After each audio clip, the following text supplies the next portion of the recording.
lights are there, man. Yes, Mr. Daniels. Come on, lads! Mr. Daniels? Ah, Johnston. We're having the devil's own job lighting these rock carvings for the camera, you know. Yes, sir. Signal dispatched, sir. Good. What do you think, then? Enough to chill a fellow to the bone, aren't they? Some of these markings, we found them on those things in the ice, didn't we? Yes. So what did Professor Halbray have to say, then? Oh, got the reply here, sir. I say, you're right. You're shaking like a leaf, man. Am I? Sorry, Mr. Daniels. It must be this place. Yes, I know what you mean. Still, all part of the archaeologist challenge.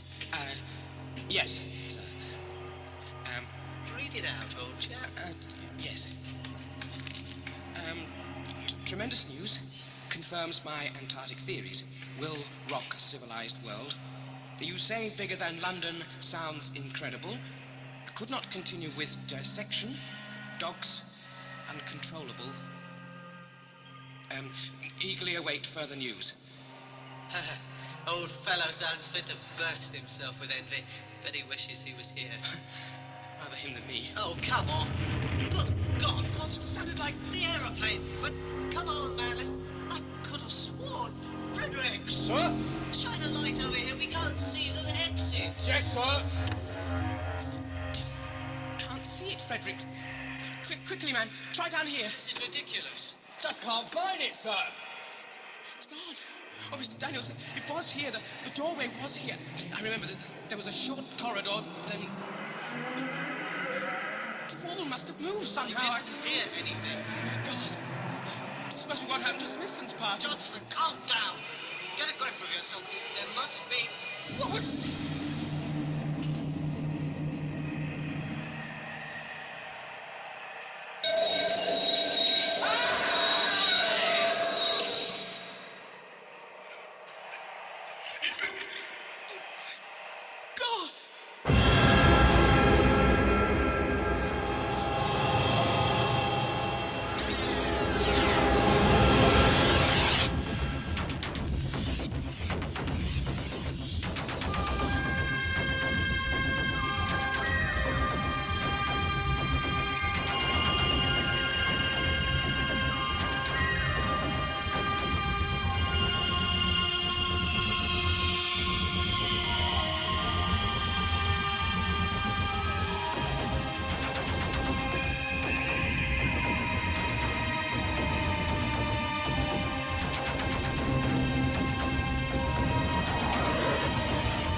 You said the sea air would be good for me, Doctor.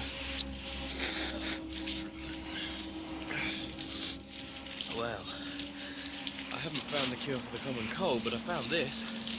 Daily Telegraph. Look at the date. I'm not really interested in the date.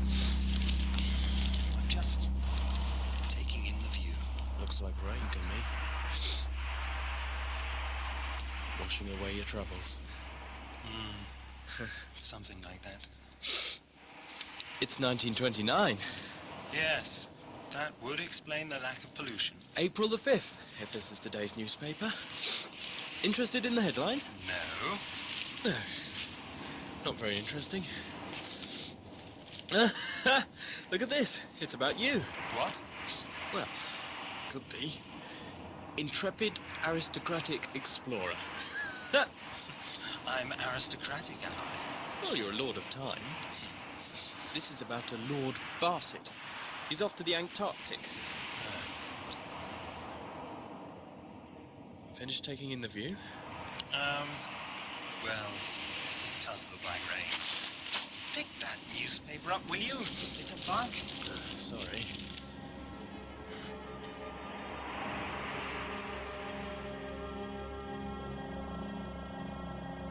What do you want me to do with this newspaper? Leave it on the chair. I'll file it under mildly interesting historical paraphernalia. We're going, then? Yes. It was just a short stop. Do you mind? No.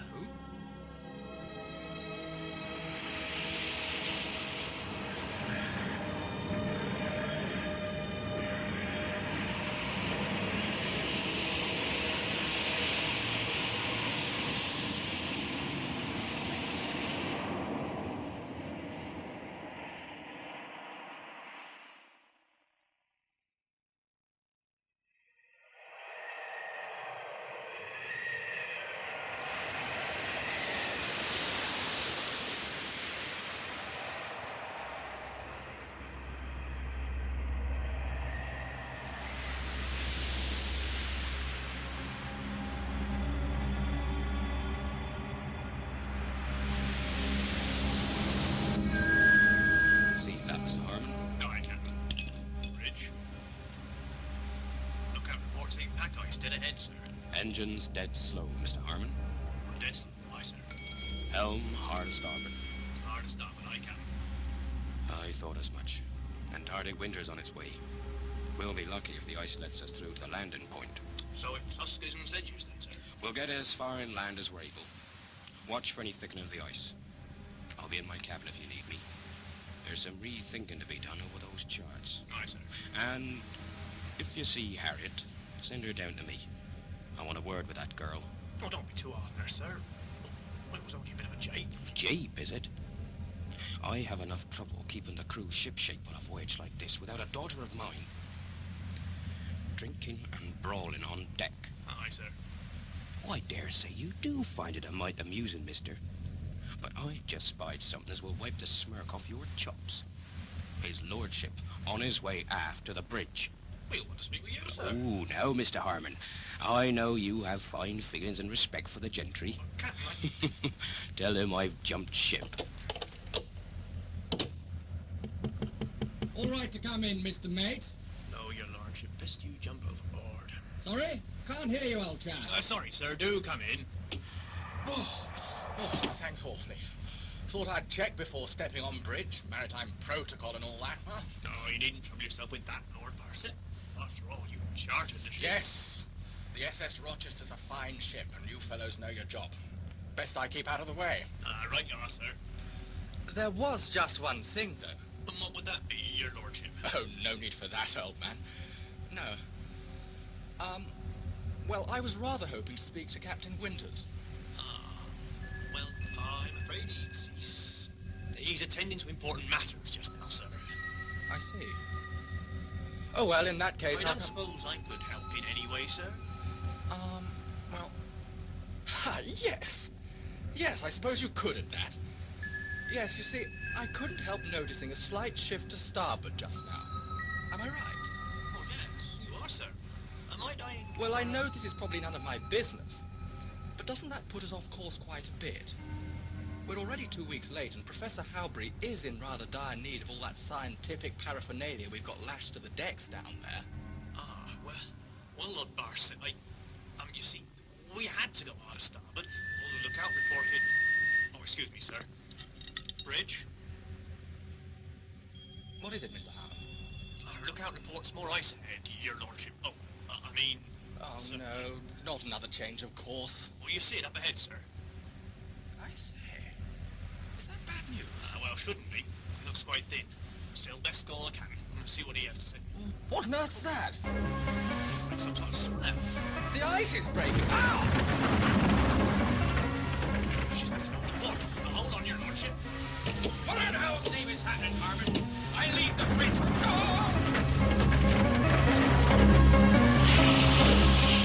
Lash those crates down. Send me that rope. Price, we're shipping water.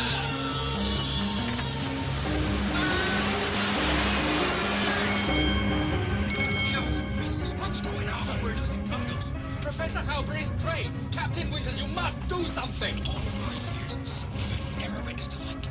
The sea around us is as calm as a frozen pond. Yet the Rochester is bucking as if she were off the horn.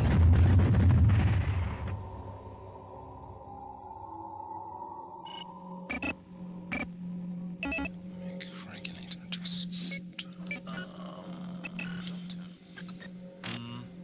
Yes? About that man, Astor. What about him? You said something before we landed. Did I? Yes. Is he dead? I mean, did you... Something wrong? I don't know. Turn the scanner on. Scanner. Good grief. I take it you recognize him. Oh, yes. You? It's him. Justice. Now we know. Now we're sure. You doubted he existed. I don't know. I hoped he was a bad dream, a phantom, no substance, But there he is. no face, no expression of intent. I think it's time we find out just exactly who he is. He's really there, out in the vortex. These are the coordinates. Aren't you? What's worrying? The prospect of confronting a nightmare. Maybe the only way to banish it, Doctor. Hold tight, Mr. Crouch.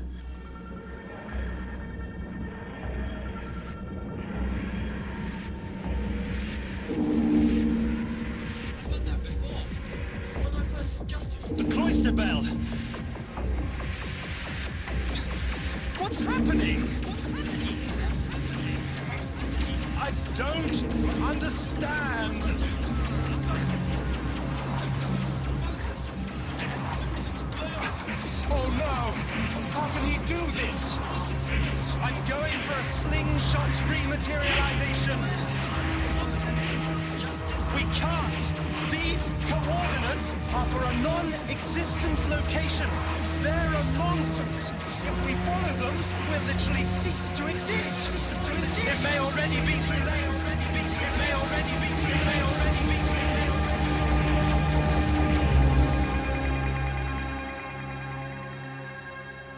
Nothing happened. It happened, all right. Sir, Yes, Dougherty. 3 men overboard, sir. No trace of them. Well, I want to know exactly which crates we've lost. Must have been one hell of a strong swell kicked up down there. By what, though, sir? Whatever we hit. Far too big to be a whale, that's for sure. I want the men's names, Dougherty. We'll hold a service. I say, what luck. Look, some of the crates have spilled over onto the ice. Look. All right, Lord Barset. Mr. Harmon, get a team of huskies and men down on the ice. Best we said about recovering the cargo before we're iced in. Aye, sir. Doherty, Lowe, Rogers and Perkins, and Hoyle. Come with me. Harriet. Harriet! Anyone seen my daughter? No, sir. Harriet! Harriet! She was on deck when it happened, sir. I see. Captain. Just like that damn girl. Get herself killed before I could tan her damn brutish half-Eskimo hide. Captain. Damn it, I'm all right, man. I know the sea. Get that damn cargo off the ice. Aye, sir. Right then, hey? Well, will you look at that? Well, shed a tear for me then, won't you? The lass is indestructible. My God. You old sea dog. Oh, come on, lads. That's all right. Come here, daughter of mine. We lost 3 men down there. I'm not ready for the sea to take me yet. By God, Harriet, sometimes you remind me of your mother. Get below and change, girl. Aye, sir. But Miss Winters, have you any idea what might have caused this to happen? I wasn't really in a position to see. I had half the ocean in my eyes. Harriet. You're not, sir. What was that? Probably the ice moving, most likely. So, we'd best get on with retrieving your precious cargo.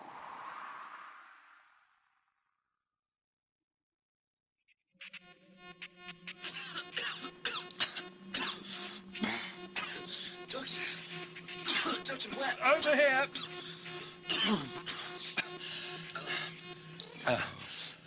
That's better. Atmospheric filter pumps should clear up the smoke in no time. What are you looking so pleased about. The place is a mess. We're alive, and we very nearly weren't. Besides, the damage is reasonably superficial. Reasonably. I see the slingshot worked. Temporal settings unaltered. April the 5th, 1929. Thereabouts. We seem to have returned to our departure point with minor spatial displacement. Must say, I didn't expect it to be so accurate. Oh dear. That shouldn't have happened. Spreading. Quicker. Have you got a fire extinguisher? A sprinkler system? Yes. Should have. In fact, it should have engaged automatically. No. Damn. I see. That's only water, Doctor. Those flames are getting worse. I'd say they were positively flourishing. Primary anti-fire systems are burnt out, I'm afraid. So you're just going to let the console melt while we're roasted? Come on, there must be some buckets of water in the TARDIS at least. I expect there are, but... Ow! Controls are hot. Surprise me. Just checking that the secondary failsafe is on. It is. Good and bad. Secondary failsafe seals all routes to the rest of the ship. There's only one way out now, and that's outside. I don't know what's out there for sure. We might not be able to breathe. Certainly won't if we stay in here. The TARDIS intends to rob the fire of one rather important ingredient. Oh, you mean oxygen? Yes.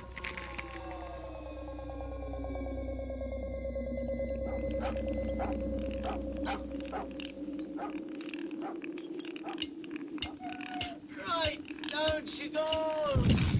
Right, what's his lordship got in here? What? Oh, crate 41G. Let me see now. I Dead think... bodies, would it be, sir? All right, lads. Going over here. How much longer, Mr. Harmon? Half an hour, Captain. Make sure it is, Mr. Mate, or you'll find the old Rochester iced up good and proper. Your lordship, what on earth's this? Hello, my dear. Shouldn't you be tucked up in a bunk? I say... You'll catch your death out here, my girl. Not me. What is it then? Never thought I'd see a crate with blue paint and windows. By George. I saw something like this in Newcastle upon Tyne.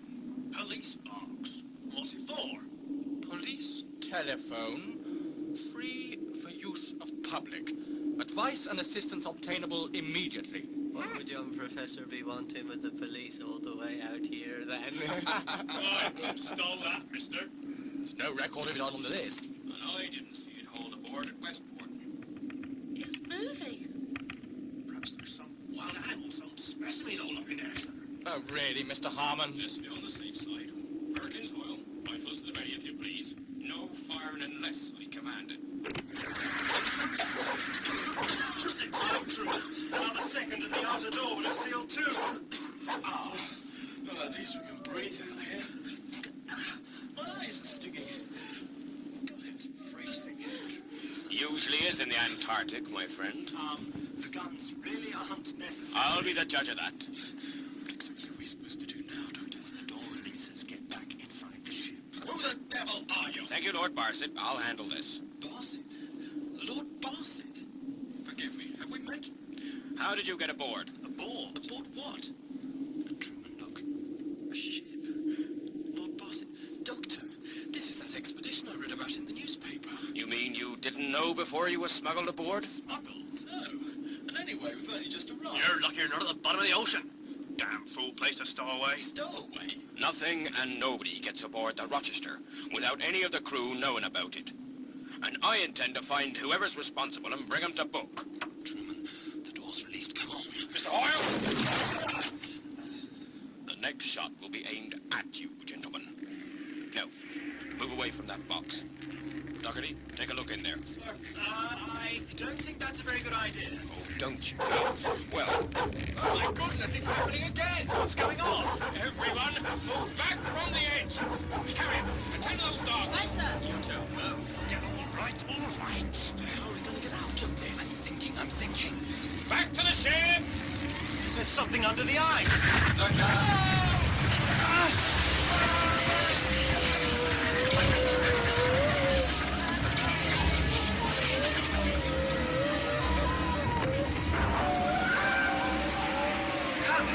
It's the Rochester! God's truth, look at that! She's had her hull wrenched open. Abandon ship! Abandon ship, lads!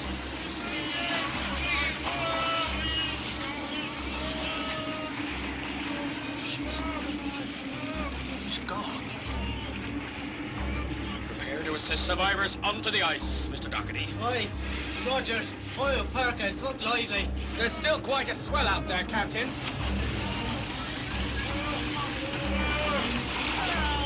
They're being dragged under, Captain. Swim! Swim for it, lads! Come on, then, swim! Swim, Jake, swim! Oh, light. Not one of them. Quickly, Doctor, now. Stand fast or they'll put it in your head, mister. It's down there. It's still moving. We should be safe further on the bay ice, Captain. Load these two aboard sledge number 1, Mr. Hoyle. Aye, sir. Harriet, calm those dogs and take sledge number 2. Aye. But, Captain, we haven't finished loading Never yet. mind that, Sir There's Lord. hundreds of pounds worth. We'll be lucky we escape our lives, Your Lordship. Ready, Mr. Hoyle? Aye, sir. The TARDIS. Just on time, mister. Mush, Mr. Hoyle. Mush. Mush! On the mush, all right, man. Rush, rush.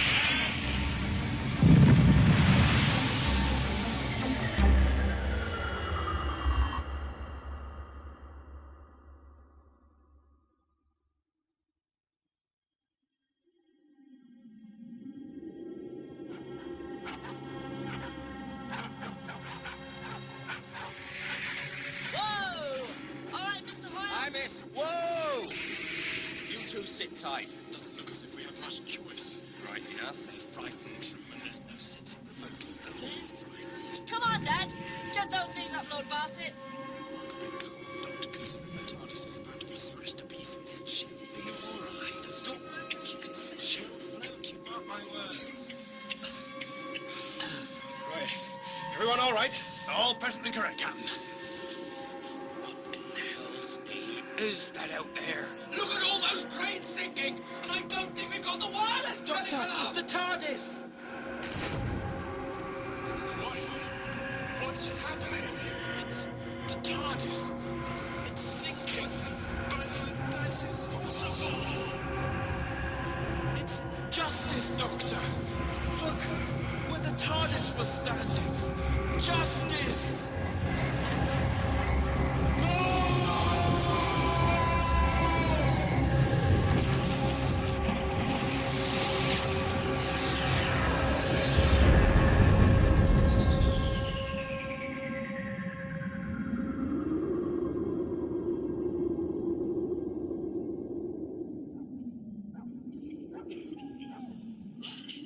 What happened? I'm not. Well, you two are looking fair beat for a pair who got a free ride. What? Oh, looks like you lost your hideout then. That blue crate. Police assistance and advice, or whatever it said. Stolen in the first place, I dare say. Right now, move yourselves. Oh, that's it then, Doctor. Gone. I hope you're right about this, Your Lordship. Yes, yes. I thought we'd lost it, but no. You see, crate 24D, wireless telegraphy equipment. Just as well. Right, well, get it set up then, Harmon. I just opened the crate, sir. Any idea how close we are to Professor Howbree's base camp, Lord Barsett? Well, you did change course slightly, didn't you? So quite some way, Captain. But we should be able to raise him on this. I say, Mr. Harmon, steady on. What about the aerial? We'll need it pretty high. Harriet, Aye, Captain. reckon you can find a safe, high place to put this aerial contraption? I think so. Then take Rogers and Perkins and get the job done, girl. Aye, sir. What about these two? They look in a bad way. No, please, don't mind us. It's just culture shock. Off you go now, Harriet. Lord Barsett, any of these crates contain extra clothing? By jingo, yes! 57B, sledge number 1. Doherty, hear that? Sir? Send 2 on 57B. Get those 2 kitted out. You're lucky. Excuse me if I laugh. Ordinarily, I don't treat stowaways too well, but I'll not watch any man freeze to death. The questions can wait, but mark me. I'll want answers soon enough. No, Mr. Harmon, you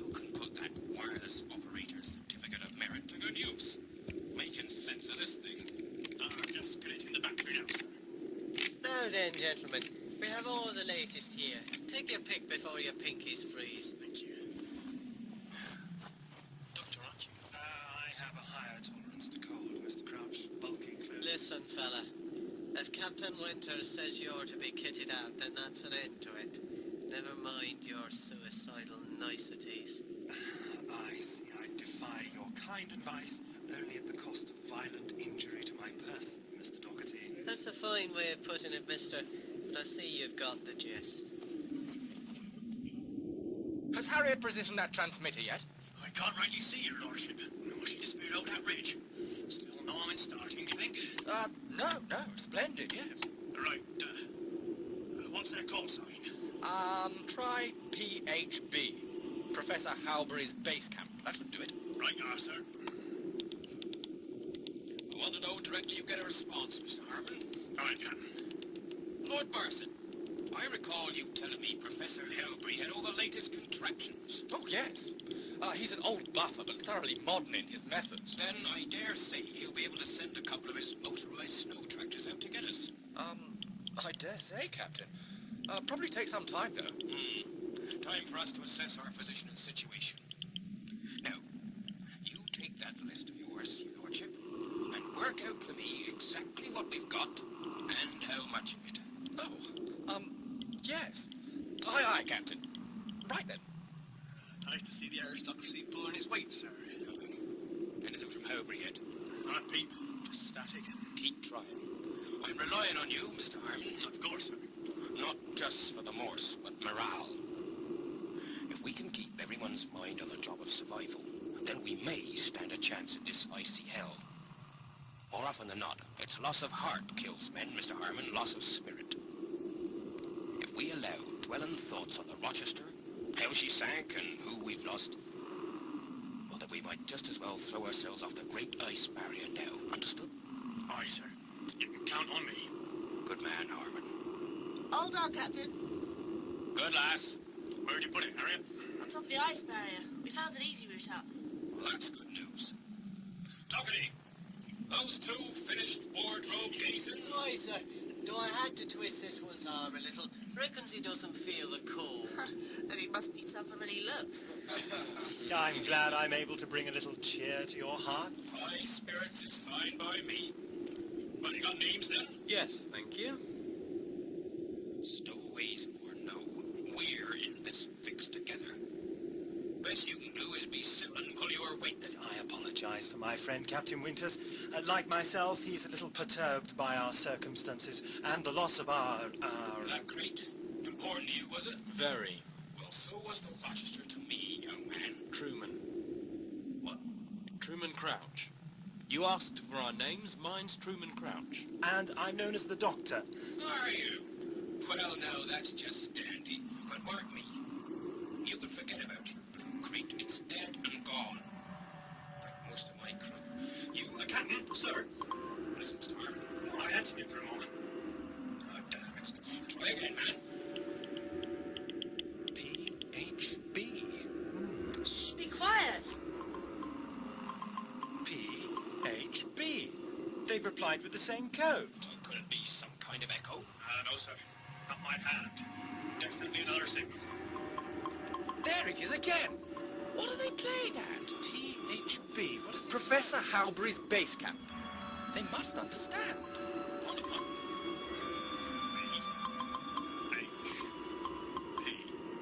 BHP. They've just reversed your original message. God's name, why? It's not to me, sir. Why don't you try again? Captain? The only thing you can do. Nothing. Listen. H. That don't make sense. There's more. B. Utter nonsense. Sounds like they've all gone mad to me. Those bad atmospheric conditions. Weather's worse than... Probably haven't received us properly. And we're not receiving them properly either. No, I... Fascinating theory, Captain. Pack that thing away, Mr. Harmon. We'll move to higher ground inland. Come on, look lively. All hands prepare to move out. Aye. Lord Barson, Have you done what I asked? Yes, Captain. As luck would have it, we're pretty well kitted out for an expedition.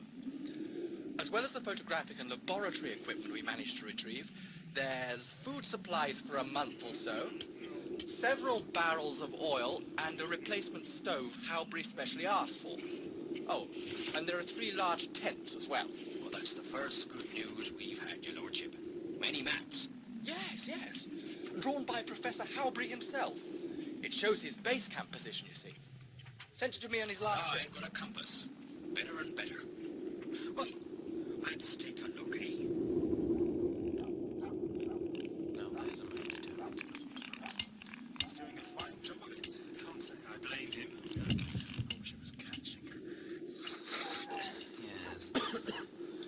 Well, at least these people have the hope of getting home.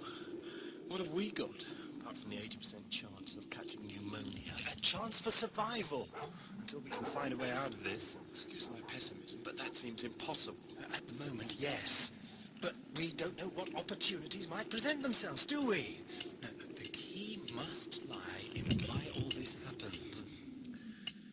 What did you make of all that signalling business? Most odd. Pretty much like the sinking of that ship.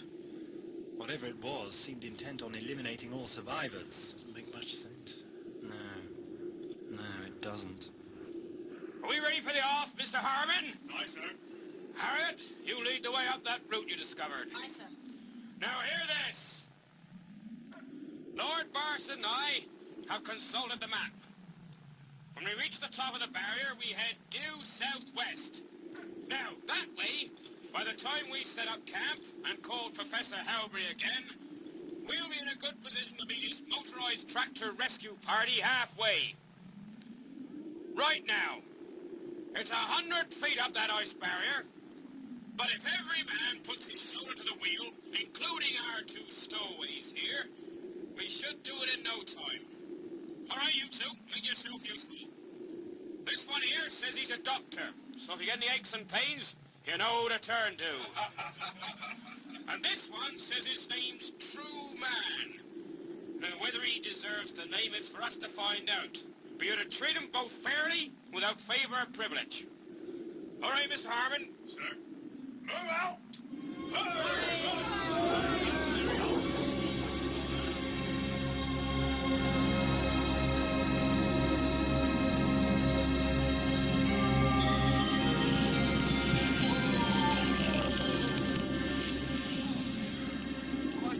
Quite a haul. Doctor. Yes. Truman, you all right? Yes. You? Yes. Lovely weather. How's he doing, Harriet? Not too bad. Thank you. We'll make camp here. Dougherty, you supervise the tents. Aye, sir. When's great? Lord Barson? I'll take on my list. Harriet, get a team to work on snow blocks. You want to make a perimeter wall. Sir, come on, Truman. Let's see what you like with your hands. Grade 11E, Mr. Dougherty. 11E, lads. Open her up. I'll help you with that, Harriet. Join me, Doctor? Yes. Got a blizzard on its way. I feel it. Now, pack the snow hard together, Truman, like this. Oh, you make it look easier than it is. Comes naturally. I've made plenty of trips to Greenland, and besides, I'm half Eskimo on my mother's side. Your mother? Where is she? Died bringing me into the world. Oh, Yeah, Dad was bringing her back to England. He's just been married by the ship's captain. Very romantic-like. He says I'm just like her. really? Stubborn. She'd never taken to England. I didn't. Why's that? Well, you know England. Yes and no. Civilization, Truman. Nice clothes, fancy schools. Well, I've got me fancy voice. Dad saved money to buy me all that. So he realised he's best save the money altogether and take me to sea with him. I wasn't going to play the educated daughter of the company owner. Of course, it's an hairdos. I see. Oh, you can smile then. Harriet, I've got a couple of shovels here. Shall the Doctor and I get... Get shoveling, your lordship, but be quick about it. That wind's getting up something cruel. Oh, yes, quite. I think we're being told to get a move on, Lord Barsett. Yes. I imagine you're not accustomed to this sort of work. And you are? I'd say you had a certain aristocratic bearing yourself. I was just reflecting on why you should be in the Antarctic. When I could be warming my country seat in a stately home. Yes, None of us chooses our place in life, Doctor. Especially the aristocracy. Born to privilege. Not much choice in the matter. But fate hardly drew the short straw for you. I certainly don't yearn for poverty, that's true. But luxury is no cure for crushing boredom. So you're here for excitement. I think you've got more than you bargained for. The thrill of the unknown, Doctor. I can never get enough of that. The secrets of an ancient continent. I followed Professor Howbury's work since I was a boy. When I came of age, I was free to become his patron, to help unlock those secrets. I see. I think we've more in common than an aristocratic bearing. Do you mean to say you're a scientist? An explorer? Both? Yes. Come on, you two. Stop wagging. All right, lads, all away! Hey, you there. Don't go wandering off. Lo, hold this rope down. Rogers, you come with me. Right. Hey, who's that? Can't see through this damn snow. Must be Perkins. Get back here, man. Perkins is pitching the other tent, Doherty. Hold it down.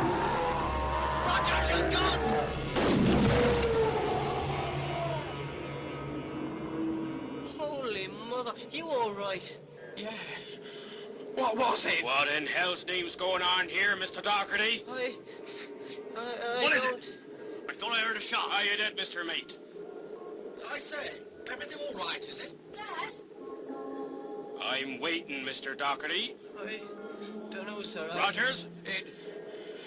It just came at us. What was it? I thought it was Perkins, but I mean, holy mother, it was an animal of some sort. Upright. I thought it was a man. Rogers fired it, ran off. Did you hit it, man? No, didn't get a chance. You're trigger-happy, man. There's nothing out here. Are you doubting the word of your men? Snow blindness. Men see things. What? For goodness sake. Listen, you and your friend have too much to answer for yourselves to start making more trouble for me. So you're just going to dismiss it? Miss Harren? Aye, sir. Is camp set up? Tent's up, sir. I reckon there's more work beyond the wall, though. We'll take them, Dad. See that it don't, girl. Yes, sir. And, Doctor, maybe it's time some of those questions were answered. Captain Winters, I appreciate the To be frank with you, Doctor, I don't give a damn. What the hell? Harriet! See those dogs? Aye, sir. What's the matter with them? Something's upsetting them.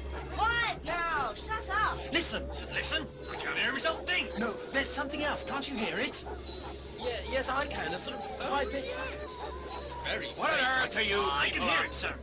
Like Jesus! Rogers, that damn thing's coming back. Keep your gun handy. Doherty, we'll have no scaremongering.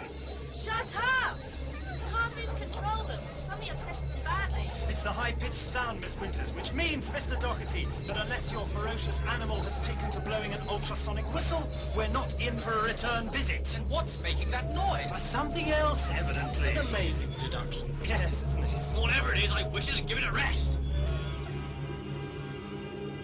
Your wish come true. I think it's gone. Get that wall finished, Harriet. Lo, Hoyle, get yourselves armed and take first watch. Aye, sir. Mr. Harmon, break out the rations and let's get that stove going in the tent.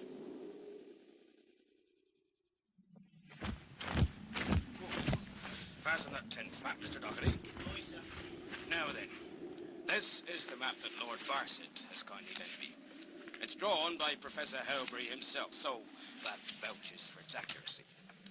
Now I've calculated our position as here. And this is Professor Howbury's base camp at the foot of these mountains. No, I know it's a long way, but chances are Howbury's men will get to us first.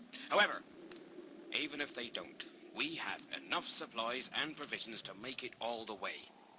And when we get there, Howbury's lot can look after us until the first opportunity to fly us out, back to civilization.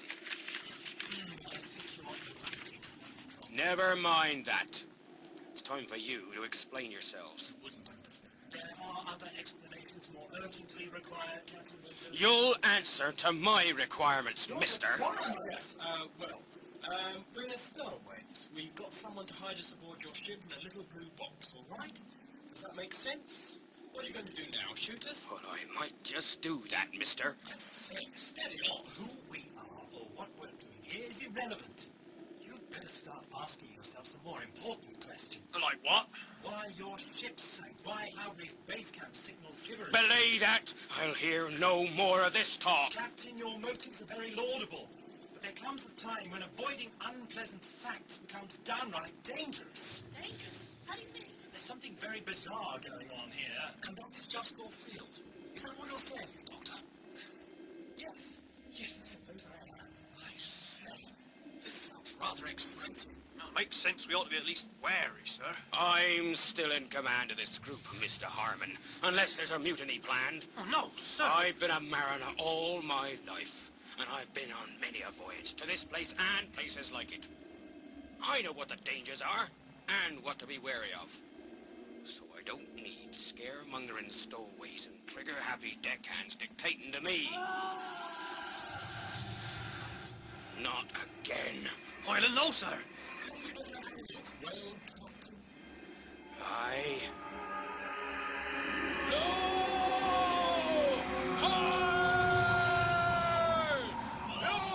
sign of him, Dad. Keep close, Harriet.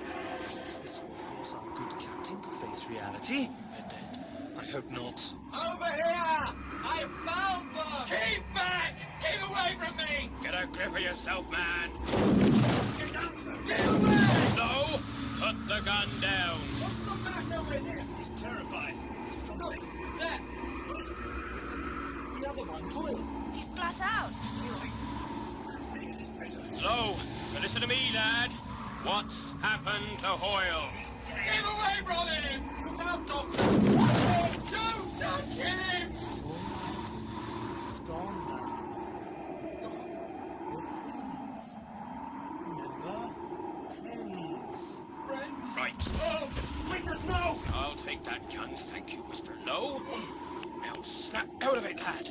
And what happened? Suffering from deep shock. You won't bully answers out of him, Captain. You seem to regard yourself as some kind of an expert, Doctor. I am, comparatively speaking. Shouldn't we get this poor fellow inside? What about Hoyle, sir? You sure he's dead? Positive, of course. If you want to examine... Take the body to the supplies tent. Mr. Harmon, could you give me a hand?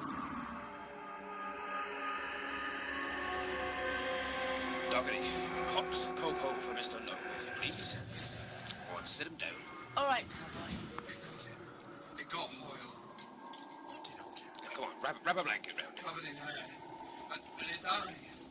Madness in its eyes. Must have been a bear. We're at the wrong pole for bears, Captain Winters, as well you know. And anyway, my preliminary examination has revealed a rather interesting cause of death. How's that? Mr. Harmon, what? How would you say Hoyle was killed? Much as I value my first mate's judgment and advice, Doctor, he isn't a medical man by any means. Right, sir, that's true enough. Anticipating skepticism at any observation I might make, I'm asking you to tell everyone your opinion on the matter. There's no need for an expert diagnosis. We can leave that to you, can't we, Doctor? Well, his chest was beaten by something. Thank you. There are only impact marks on the body, no tears, very little scratching. He just jumped on him. It was dragging him off. Out into the blizzard. But what was it? I don't know. It was like a man. Like a man, but not a man. Mr. Rogers, Mr. Doherty, sound like the thing you saw? Right. You're putting words into their mouths. So, it was the same creature making a return call. What about the dogs? They were quiet enough. Precisely, which points to the fact that it wasn't this creature which disturbed the dogs last time. So what was it?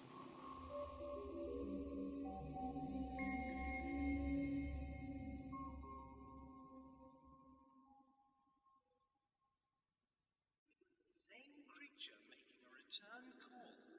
But what about the dogs? They were quiet enough. Precisely, which points to the fact that it wasn't this creature which disturbed the dogs last time. So what was it? I say. You mean there's something else out there as well? That's enough, gentlemen. If you please, your lordship. Now, I'm no fool. Now you're putting words into my mouth. It's plain to see that there's something out there. A homicidal penguin, perhaps? But whatever it isn't armed and we are. Now, we've plenty of ammunition, and what's more, I intend to double the lookout. Perkins, Doherty, feel up to it, lads. Aye, sir. We're fine. That's the spirit. You'll join Harmon and me on first watch. Rogers, Lowe, Harriet, and Truman will take over later. For now, get some sleep.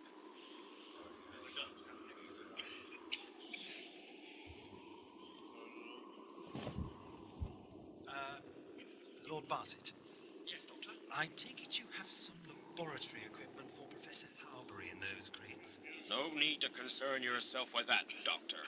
You'd best get some sleep. I can do without the sleep, and I really do think it's important I take a closer look at poor Hoyle. You want me to crack a box open then? No time for that. Those crates are my property, Captain. I'd say the decision was mine, wouldn't you?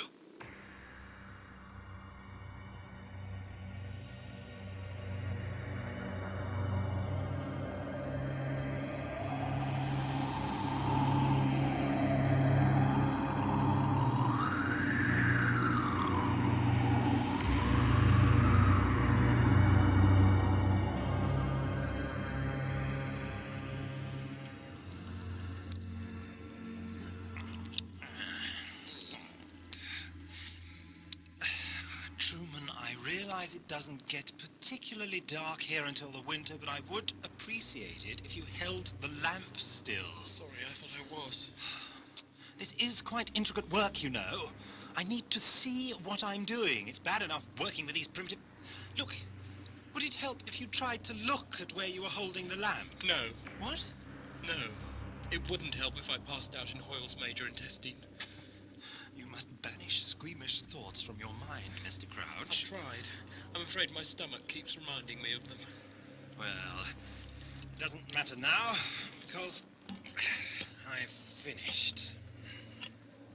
Have you covered the body yet? Yes, you can turn round now. You all right? None of those opportunities have presented themselves, have they? I don't know. I've been thinking about what happened to the TARDIS. Did it fall or was it pushed, you mean? By Justin. Yes, he seems a formidable and resourceful sort of entity. Yes. Strange he should resort to knocking the TARDIS into the water when he's probably able just to dematerialize it or something. Or maybe we were seeing him give the stamp of approval to someone else's actions. You mean something intelligent under the ice that wanted the TARDIS? Or wanted anything that was on the ice. This is also vague, Doctor. Yes. And it doesn't get us any closer to recovering the TARDIS. Well, I suppose with the right raw materials, I might be able to rig up some kind of remote calling device for the TARDIS. It's 1929, Doctor. Yeah, and it'd be like mending a watch with mittens on. Professor Howbury might have some useful equipment I could borrow, of course. Oh, yes, he might have a tin opener. Yes, I see what you mean. And then there's Lord Barset. I think he's quite impressed with me. He's got a healthy penchant for the unknown. Perhaps when all this is over, I could convince him to fund a salvage operation to recover the TARDIS. Do you think that's possible? Well, Barset's got the money, hasn't he? You said when all this is over. Yes. I'm afraid our prime objective must be to survive and make sense of this little crisis. A crisis? You really think things are that bad? Yes. Shouldn't you... I couldn't sleep, old man. Can't say I blame you. Found anything interesting? Yes. These brown hairs. This creature can't be in its natural habitat. No, I suppose not. I say, Doctor, you don't suppose it could be one of Howbury's lost civilization bots? That I don't know, but I can tell you what I do know. What then? I think Hoyle was killed by some kind of ape. An ape? In the Antarctic? I'm not positive these are ape hairs, but that's what they look like to me. And coupled with the fact that Hoyle's chest was beaten in, which is how gorillas tend to kill. I see. What do you think it's doing here? I've no idea, but it's probably very cold and hungry. Which is why it tried to drag Hoyle's body away. And why it'll probably be back.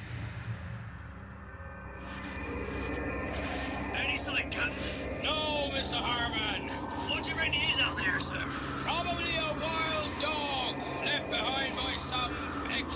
information. Might have even come from Halbury's base camp. But Doherty and the others said it was... And who been at sea all their lives say a lot of things. I've heard it all before. Sea monsters, one-eyed giants, beckoning sirens. Who's there? Right. Only me from over the sea. A word of advice, Perkins. If you have time to call a challenge, you can bet it won't be that unholy creature. The moment it sees you, the damn thing leaps at your throat. I'll bear that in mind. See yous around the other side. Aye.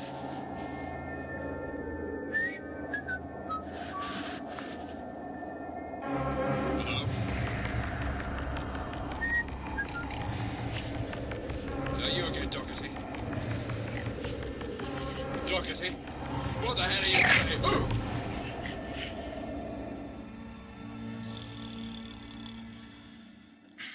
There's an aristocratic snore. It's a wonder you can sleep through it, Mr. Crouch. Ah, well. Best not waste valuable time.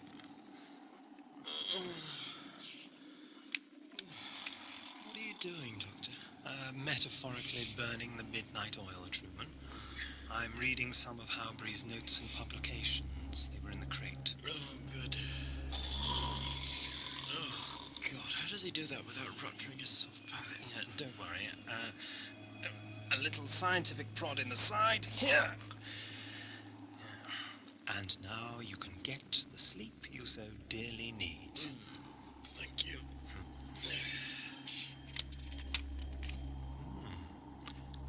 Interesting stuff, Professor Howbury. Very interesting stuff. What? Truman. Truman. What is it? Be quiet. What is it? A return visit from our simian friend, I'd say. Wake Bassett. Lord Bassett. Huh? What? Shh. I say. What's that? I say, you don't think... Shh. Yes. What do we do? Is there a gun in here? No. Damn it. Oh, my... Calm, everyone! It's seen us, that's for sure.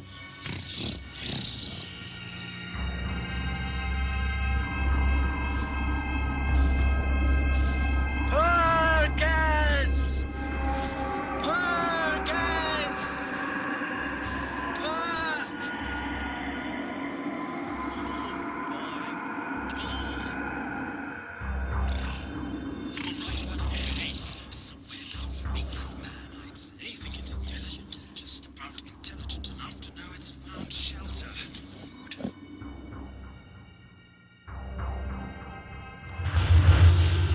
Dead, right enough.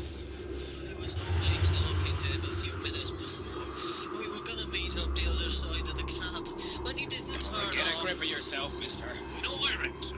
Whatever did this could be roaming around the camp now. Aye. Aye. Rifles at the ready, gentlemen. I want this thing shot. Back from it. Try to make for the tent flap. God, I think it's going to start on Hoyle. Definitely carnivorous. But somehow I don't think this is a perfect specimen. You're no Scotsman. Pretty nasty to me. Yes. And his eyes. Business in his eyes, isn't that what Lou said? Yes. You know, those scars are like blisters or rash. Look out!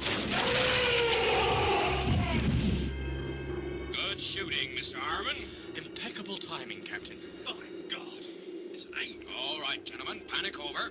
Don't you think you're being a little over-optimistic, Captain? Meaning what exactly? Meaning there could be more of these creatures about, and we still don't have any explanation for the piping noise which disturbed the dogs. The dogs are all right this time. Which rather proves the Doctor's point, doesn't it? What's going on? Did I hear a shot? You did, my girl. And since you're up, you can rouse the other two. Blizzard's slackening off, so we best move whilst we can. What about this thing? What is it? Best bury it. Nor feed it to the dogs. No, I don't advise that. Why not? We think it's disease, don't we, Doctor? Diseased? Yes, these marks here. Well, I will admit it looks a bit of a mess. All right, then, bury the damn thing. Shouldn't we photograph it first? Now, that's a good idea. There's something about... No, there's no time for that. We're moving out directly. Right, let's get things going. Is this what killed Hoyle? And Perkins. Perkins? Christ. And that doctor reckons there's more of them.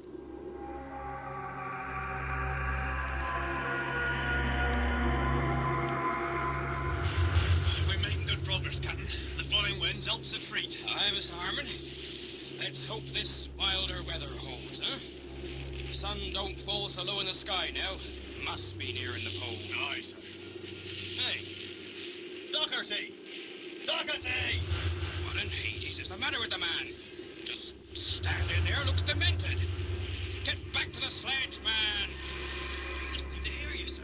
Whoa! Whoa! What's going on? No idea, old chap. Look, it's Doherty. Come on, let's go and see. The man's drunk! Mr. Rogers, check the rum rations. Aye, sir. I say, everything right, Captain? Doherty's hit the bottle, that's all. Well, we'll strap him to the sledge until he sobers up. Time enough for punishment later. Doherty. Doherty, what's the matter? You'll get no sense out of him, Doctor. I can't smell any drink, can you? I can't smell anything. That'll be the cold air.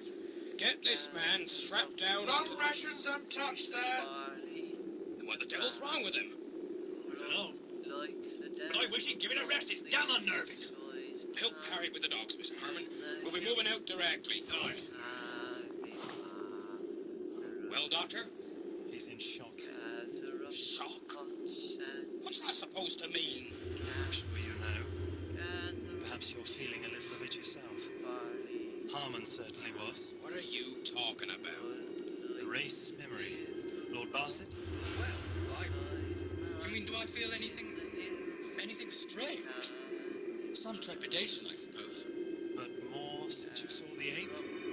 Well, yes. Yes, I suppose we're right. That's fear of the unknown. Every man feels that. It's how you control it that counts. This is more than fear.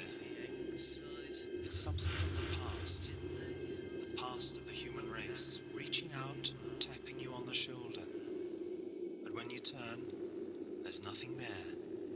Nothing except yourself and your ancestors. Ape?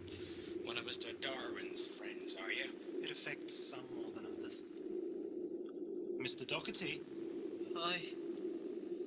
are you all right now? Aye, Doctor. You said there might be more of those ape things. No, I was mistaken. Oh, I see. Let's get back to your post, mister. Aye, sir. Dashed odd. You should be all right, but I'd watch him if I were you. Telling me how to do my job, eh? So Doherty's more sensitive to his race memory than the rest of us. Perhaps, plus the fact that he's had direct experience, an encounter. Something from the dawn of humankind. I say. Exciting enough for you, Lord I have Barsett? a feeling there's more to come. That's as may be, young man. But Looks like you spoke too soon, Truman. shut those dogs up, Mr. Harmon! Don't know what's got into him, sir. What do you think it is, Doctor? I can't hear the whistling noise this time. Dogs have an acute sense of smell as well as hearing. Hold 'em steady, Mr. Harmon! Seems to be something up ahead that's bothering him. Wind's changed direction, Dad. It's a headwind now. What is it, sir? What's happening? Stand fast, Mr. Doherty. What are we going to do, Captain? Damn it, man, I'm thinking on it. Dad, they're just not settling. What do you think it could be out there? Get everyone armed, Mr. Harmon, and keep an eye on Mr. Doherty. The man's a mite jumpy just now. Nice, sir. I take it we're not going to sit here until the Antarctic night descends upon us. I'd hate to end up like dear old Scott. All right then, Doctor.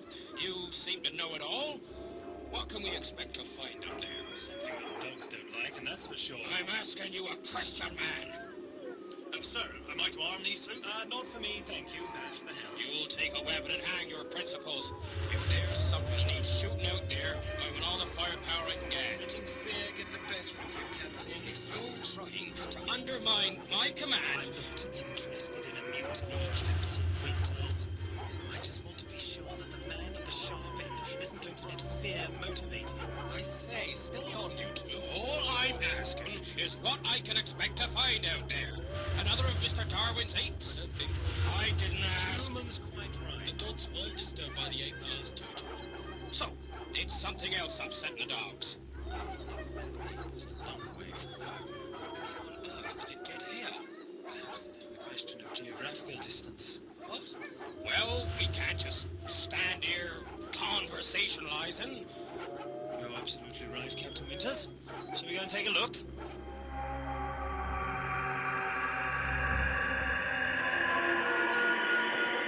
Can't see anything, Captain. It's there, Mr. Harmon. The dogs know that. Go! Rogers, hold the dogs here. We'll move on alone. Aye, sir. Forward! Any ideas, Doctor? Nothing I'm certain of. This race memory thing you mentioned, do you feel it? Not really. I suppose I've got an advantage in terms of a few centuries. There's hope yet for humanity. What's that? Sir? Halt! Mary, mother of... What is it? Looks like a beached finback. Not this far inland. Let's have a look. Cover him. It could still be alive. It's a dinosaur, isn't it? Yes, you're right. Not one I recognize, though. Like a smaller version of the Tyrannosaurus Rex. Only about 20 feet long. Yes, 20 feet long, I should say. Still cold. Dead. It's dead, Captain. How come it's so well preserved? Because it's been dead no more than an hour. An hour?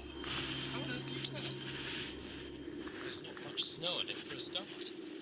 Yes, and it's still slightly warm here by the mouth. My God. It's a dinosaur. They're extinct. I never would have believed it if I hadn't clapped eyes on it myself. How could it have survived here? I mean, the dinosaurs died out because they couldn't survive in the cold, didn't they? Reptiles are better at regulating their body temperature than you'd think. As long as they can spend some time exposed to warm sunlight or heat, they're able to retain a sufficiently high body temperature for some time. Where'd this one get warmed up then, eh?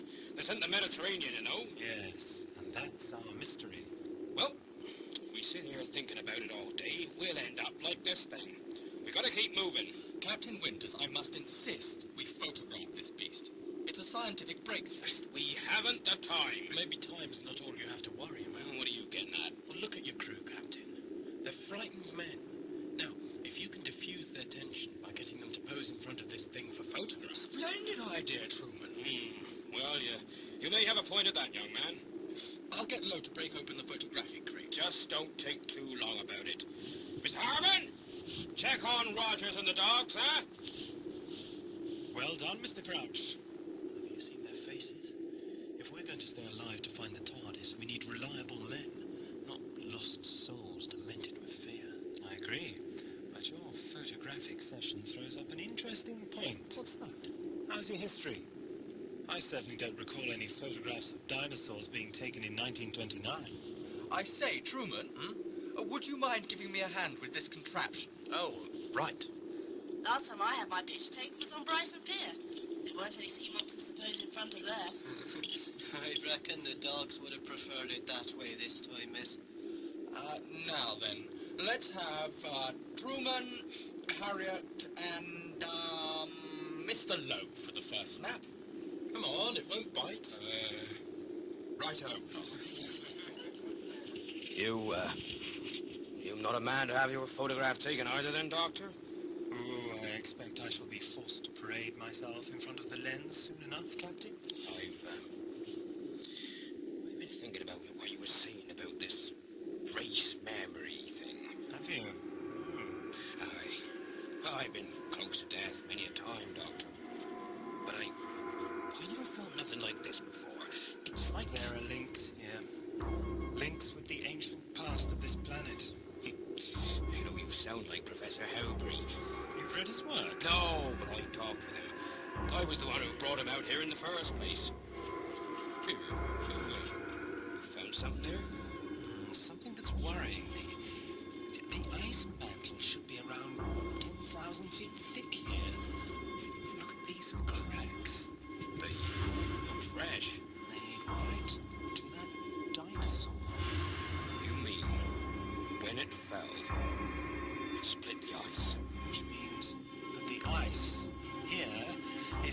ridiculously thin. Oh my God! Truman! Get clear of that thing, the ice is giving way! Oh my word!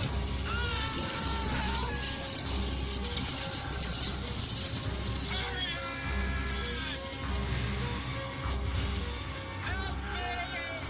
This is Archie! I can hold on much longer! Take his left hand, Doctor, and heave!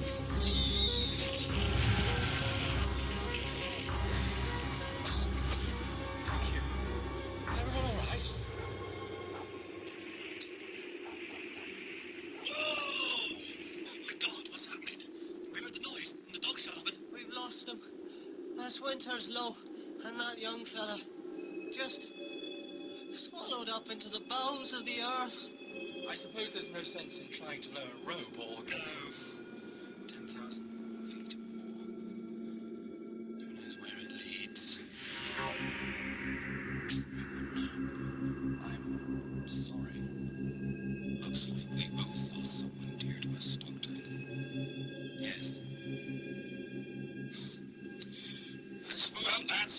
Move it!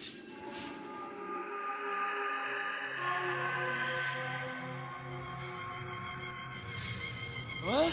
Truman! Harriet? Harriet, was that you? I can't see anything. It's gone dark again. Do you know where we are? No, we fell through the ice. We should be dead. Ah, my ankle hurts. Where? I'm here! My God, where? Oh, The lights keep coming on and off like that. It's this net thing we're lying on. Keeps lighting up. Did you see? yes. Net. Looks more like an enormous spider's web to me. Have you any idea how far we've come? Should be sighting the mountains any time if Howley's map was accurate. Sir, look! Will you look at that? Captain, the mountains. Dead ahead. By Jove! And look! Howbury's base camp nestling at the foot of them.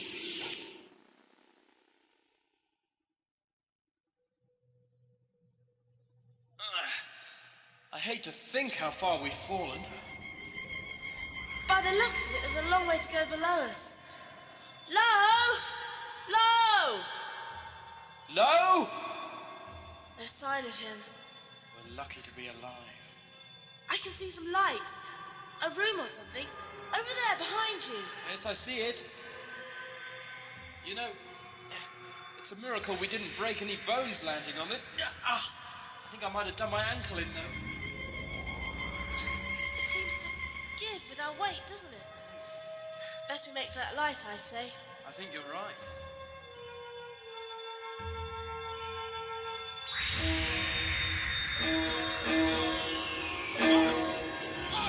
Hold on tight, your lordship. I haven't come all this way to fall off a sledge now, Captain. I can see the base clear as day now, sir. You can see us by now. Is that their aeroplane? One of them. They've got two. Would have had a third if it hadn't gone down with the Rochester. It was very quiet to me.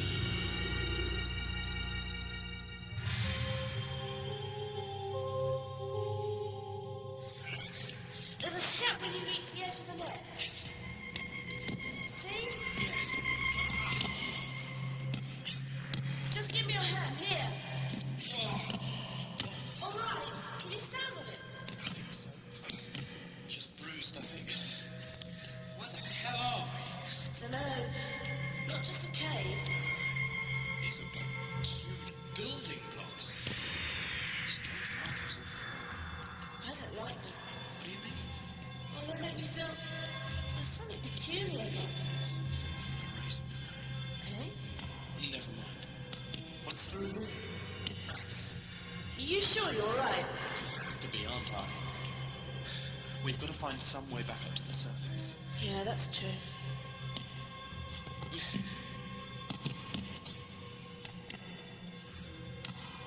Looks like a shrine of some sort. Oh, that face. Oh, the statue. It's horrible. 3 eyes. Some kind of reptile. Someone's coming. Get back. What is it? Shh.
Doherty and Rogers.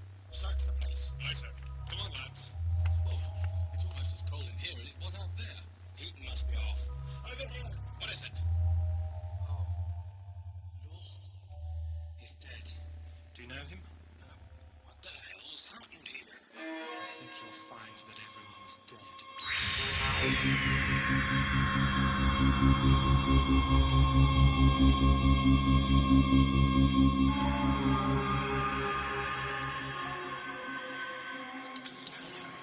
No, I'm not taking any chances with this monster. You are humans.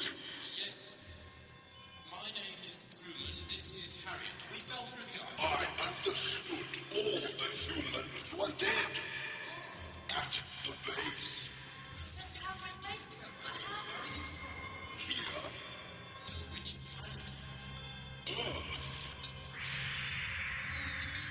My people were living here in this great city when you humans were but apes.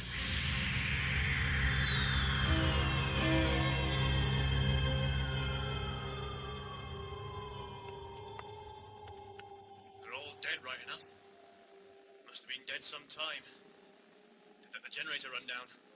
But I've got Doxy and Rogers working on it now. And there's plenty of oil. We'd better take a look outside. Check the other buildings. Doctor? This means something to me. I know it. Sorry. Seems the telegraph has been tampered with. Have you any idea what happened here? Well, strange scarring on their necks, faces and arms indicates that they died from the same thing that ape was suffering with. I'm trying to find more clues in Howley's notes. Well, we'll be outside if you need us. Yeah, of course. Right then. Come on, Mr. Harmon. Any luck, Doctor? Perhaps. I've found Harber's body. Oh, I'm sorry. Did you know him well? No, not really. He was always too busy to talk to me. Just a childhood hero I was able to help. I didn't mind. I knew his work was important, but I thought one day we might really get to know each other. Where is he? I found him in the generator room. Odd place for him to be. Oh, looks like Doherty and Rogers got it going. Soon have the heat on. Yes. I think this could be what I'm looking for.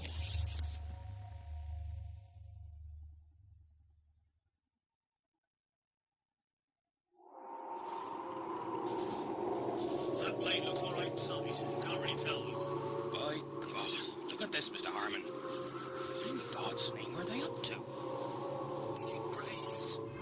That's what they look like. All this snow and ice round the sides. Didn't get to bury anyone, did they?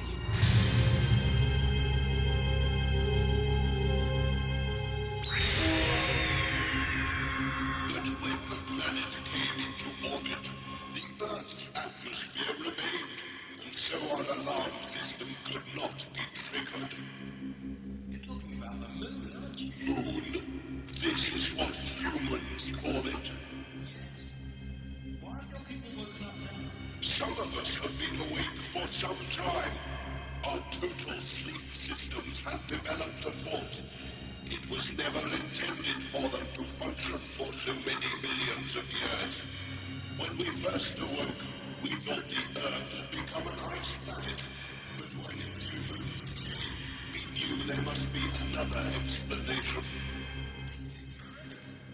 Your people once ruled the Earth during the time of the dinosaurs. And your people were unclean animals who raided our What is crops. happening? You apes only developed because of our absence. So what are you going to do? Kill us all off like Professor Howard? What sugar is filthy? You must come with me now. Put your gun away. Oh, you'd like it. What the hell do you think you're... Oh my god. What is that? Are you all right? I mean, I'm sorry she didn't... Humans. Not leave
Daniel's party have telegraphed report on discovery of ancient city beneath the ice mantle, bigger than London.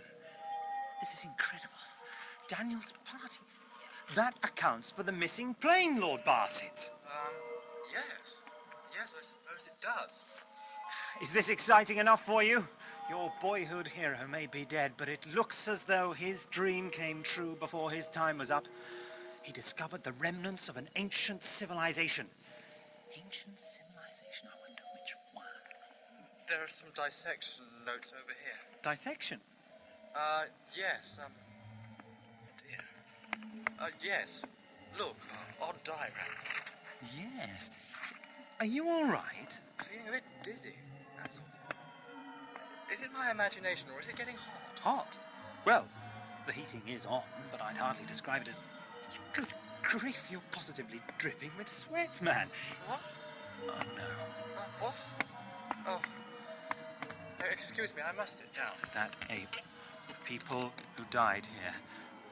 This diagram, that dinosaur. Aubrey's body in the generator room, the conclusion is inescapable. It's staring me in the face! What? What do you mean? Get outside! You're infected! What? Get outside and stay there. And don't let Winters or Harmon in. I'll get Rogers and Doherty. Go on, move! Oh.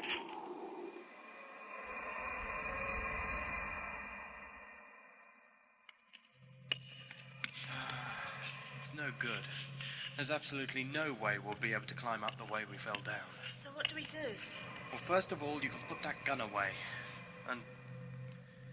well, I suppose we ought to get rid of his body. Chuck it over the side? Yes.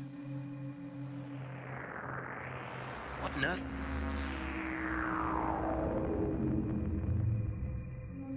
Now all the lights are out. Just keep still. They're bound to come back on soon. Oh, yeah?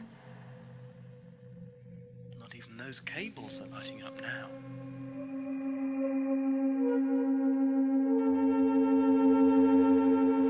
Lord Barsett? You feeling all right, sir? Yes. I think so now. Doherty?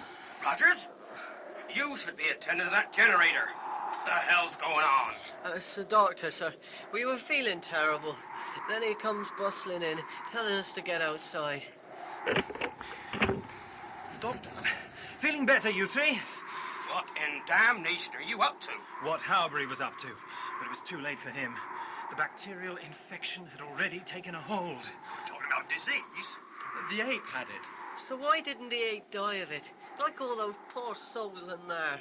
You had to shoot the damn animal. That's your saving grace, Mr. Doherty. The bacteria becomes dormant in the extreme cold. Now, I suggest... So we're not cured? I'm afraid not, but just safe for now. What about you, Doctor? I don't think that's worth going into now.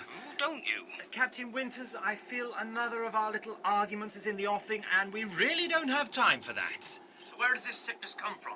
I mean to say, where did the ape get it? From the creatures Halbury dissected. Creatures? Indirectly. Halbury discovered some creatures in an ice cavern some miles from here. He thought them to be the dead remnants of an ancient non-human civilization. Then he attempted to dissect them. Which was his first mistake. His notes show that the dogs were driven wild by the presence of the creatures. It became quite impossible to work. He eventually gave up and had to bury the creatures in the ice. Bury him, you say? Yes, they should be round here somewhere. So, our dogs were upset by They're that? not. I beg your pardon? What do you mean, Harmon? If you're right about all this, Doctor, we found the holes they dug for these creatures empty. Jesus, Joseph and Mary. You mean these things aren't dead? They would have only have been in hibernation for over 50 million years, if I'm right. But what are they? Homo reptilia, sometimes known as Silurians. They once ruled this world. Ruled? What blasphemous nonsense is this, man?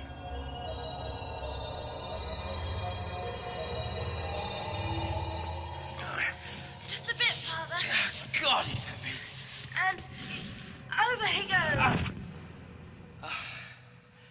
I doubt anyone will find him down there. Looks bottomless. What do you reckon that blackout was made of then? Some kind of electrical fault or a power cut, maybe? I don't know, really. Oh, I thought you were supposed to be clever. Hardly. Right. There's only one way to go. Up these steps. Come on. Look, all this is irrelevant at the moment. Some of Halbury's men discovered a city beyond the mountains. We've got to get to it. Why?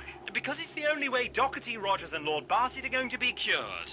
But isn't that the city where these, reptiles live? And if they've got this disease, we'll all catch it. No! The reptiles don't carry the disease. They manufacture it in their laboratories. To kill us? To kill your ancient ape relatives who destroyed their crops. But they killed Professor Halbury and his men with it. Out of fear and retaliation. Halbury dissected living beings. Hibernated, but living. From the Silurian point of view, that looks like murder. We've got to contact them and explain Halbury's mistake. Assuming this isn't a tall story, what if they don't listen? We have to try. Their claim to this planet is as strong as yours. What the hell are you suggesting, man? The impossible, I imagine. How are we going to get to this city anyway? Well, is that aeroplane in working order? I think so. But none of us can fly the damn thing.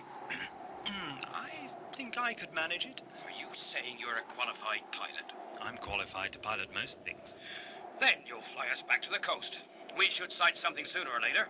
I reckon that's the best chance for these three. Oh, you do? Better than landing them in the laps of some ungodly monsters. Or perhaps you'd like to cure them of the disease yourself, Captain Winters. Me? You've got just as much chance as your doctors back in civilization. They haven't even developed antibiotics yet. Anti-what, Doctor? What are you going on about now? Does it matter? Can't you just believe me? Damn it! What is it this time? Look! What in God's name? Jesus Christ! Doctor, they look like that dead dinosaur we found. 10 or more and considerably less dead. They're coming this way. Rifles ready, lads! No! Look! Riding on their backs. I can't quite... Good Lord! They're not men, are they? Homo reptilia. Now's our chance to make contact. They tried to kill us with that disease. Now they've come to finish the job. No! I got one of them. Fell clean off his dinosaurus. God, what was that? Psychokinetic power from the reptilian third eye. You're outgunned, Captain. These are the creatures you wanted us to talk with? You fired the first shot. Get that plane going, man. We've got to get out of here. But perhaps it would be best, Doctor. The circumstances. Open fire, gentlemen!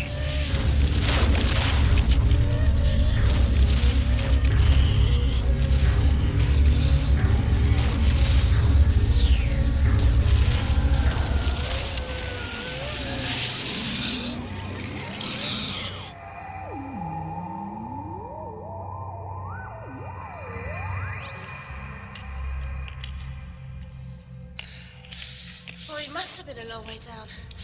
How's your ankle? Not too bad. Mind over matter. The doctor would be proud of me. Do you think they're all right up there? I don't know. They'll be certain we're dead, though. Come on, I think I can see another chamber up ahead. Right, quiet. Do you reckon this is the way out? Back. Dehibernation of the outer districts is proceeding well. We must press for increased power. We can't go that way, Harriet. Harriet? Psst, through here. Come on, hurry up. I think I'm stuck. This isn't a doorway, it's a crack in the wall. How did you get through? Brute force. Want some? Ow! Shh. You're through, aren't you? Stop complaining. You nearly pulled my arm off. Let's go and see what we've got here then. Look out!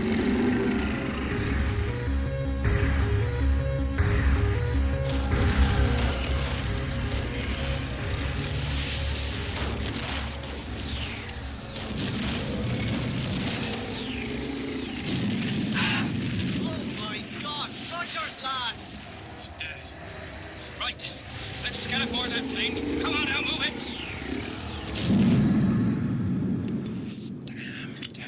Damn. Come on, get this thing going, Doctor. Yeah, I'm trying to. There's a loose connection somewhere in the ignition. Ah, got it. Close the hatch, aye. What about Rogers? Too late for that. What's the matter with you, man? Get us out of here. Stand by, fasten safety belts, extinguish all cigarettes, and chocks away!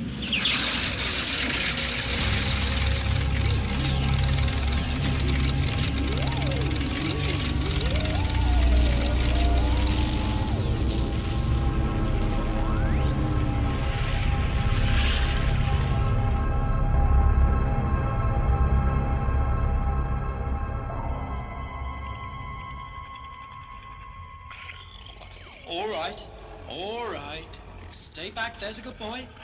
That door's locked, and I'd hate to get caught by him and his mates halfway through the crack in the wall. Actually, they don't seem that aggressive if we stand still.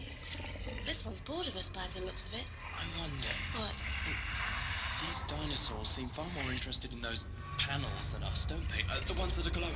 You mean that warms them up for going outside late? Yes. That dead one on the ice must have been out too long. They look almost as if they're in a trance. Maybe if we just very slowly. Ah! Maybe not.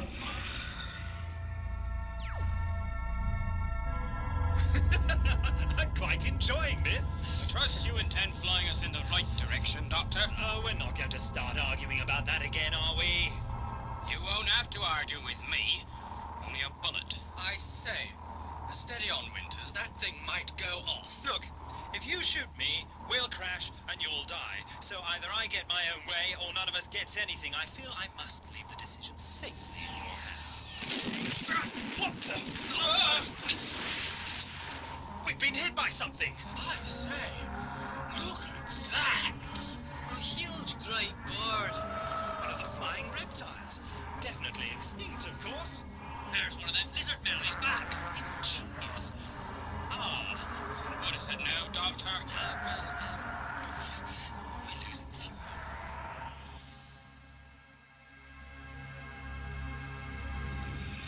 It's no good, they won't even let us move. We'll have to go back the way we came. Shh! Shut up, will you? Someone will hear you.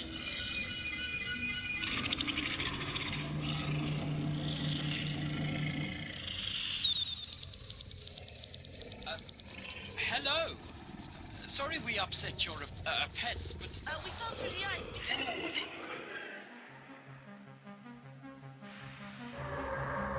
More of the damn things! Quite a squadron. A flock, gaggle, perhaps? Oh, God! They mean to blow us out of the skies, damn monsters! Felt more like a warning shot to me. You're right. They're forcing us down. Hunt on the mountains! Oh my God! No, look, we're clearing the mountain range. And there it is. A city. It's massive. No doubt about it. They want us to land.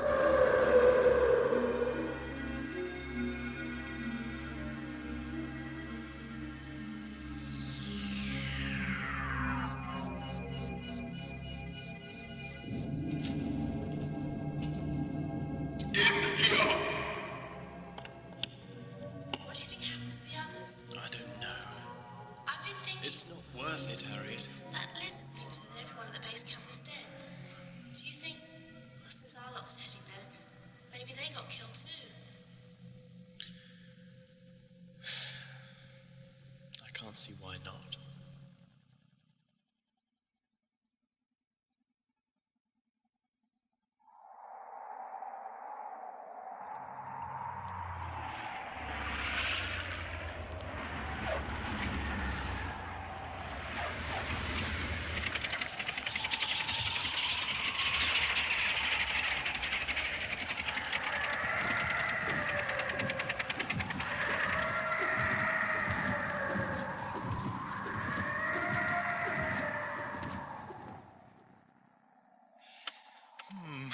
Fuel's certainly a bit low. Captain, they've got us surrounded. I can see them all round. I suggest you arm yourself, Doctor. For what purpose? Are we about to sacrifice ourselves in winter's last stand?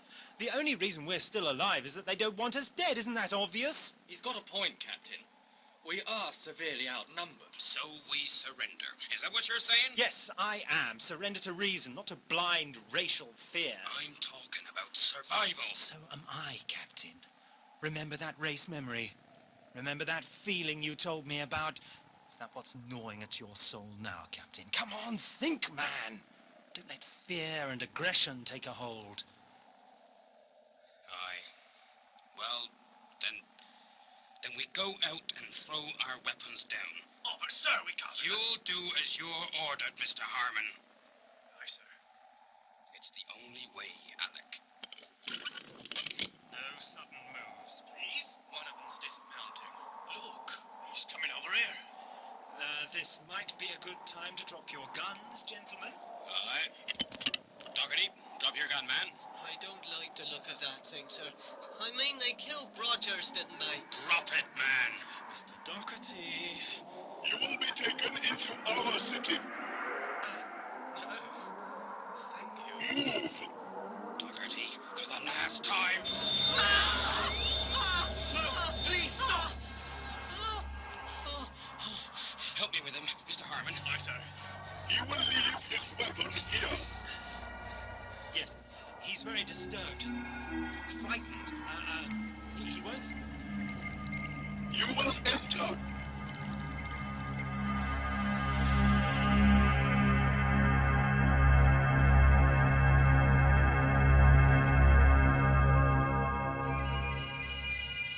But can't you see these two need treatment? That's why we've come here. Dad! Harriet, by God, you're alive. Come Truman! We're alive. Yes. Are you all right? Yes, we are. Justice hasn't succeeded yet.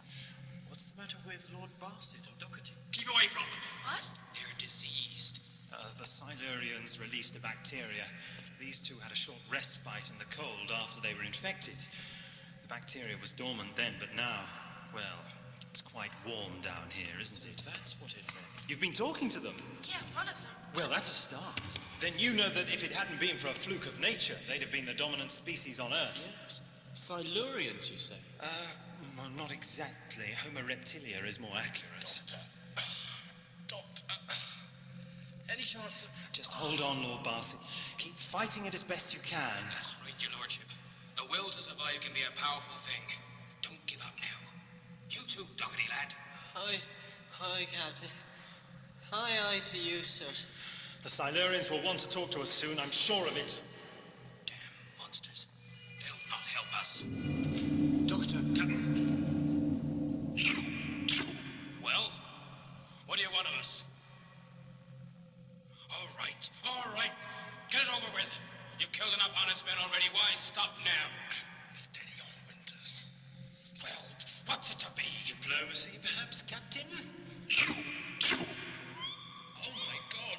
I think they're going to finish us off. Holy Mother of God, please, no!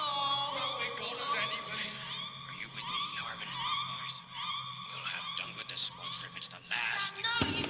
No! Look out! Why? Difference. Hey? What? Difference. To Barsett and Dougherty. Why haven't we got anything? The bacteria. Is inactive, dormant in the cold, didn't you know? We suspected this. It's warm enough in here, though. Don't you worry yourself then. You leave us in here for long with them and we'll catch it and die soon enough. Will they not lift a finger to help us, Doctor? You five are not infected. You five will come with me now. Or what? He wants to know what you will do if we don't come with you. I will do nothing. You will stay here and die. I see. Lord Barsett, Doherty, there may be... You go, Doctor. Best that some of us should survive, old chap. We'll do our best for you. Shall we go? Seems we haven't a lot of choice in the matter, Doctor. Come with me. We'll be back, Lord Barsett. Doherty, I promise you.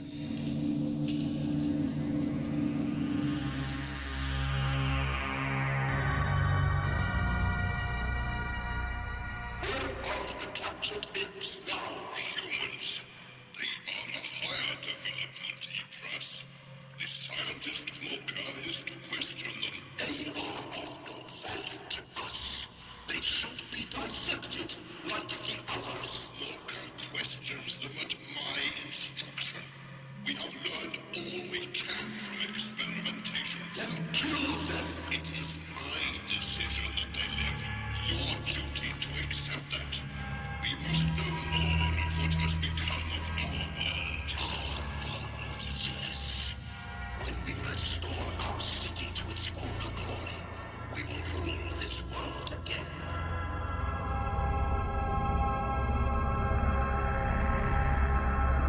I say we make a break for it as soon as we can, get to the surface and fly that plane back to Hellbury's base camp. Really? You're mad if you think you can make it out of here. That old backbone, that's your trouble. It's true enough, Mr. Harmon. There's no way out. Truman and I know. We tried and we got caught. Keep your voices down, please. Our position here isn't exactly secure. My name is Mocha. I am a scientist. I wish to talk to you and learn. You'll learn nothing from us. Professor Hellbury was a scientist, and look what you did to him. My instructions have changed. Oh, I see. I'm a scientist. What do you want to learn? I will talk with you. What are you gonna tell him? Remember, we need a cure for Barsett and Doherty, and I don't know about you, but I'd rather like to get out of here alive. You, the tall one, stop talking and come with me. After you? Now what? I hope your friend's as clever as he makes out. There were guards on those doors. Not much chance of escape. Well, I never.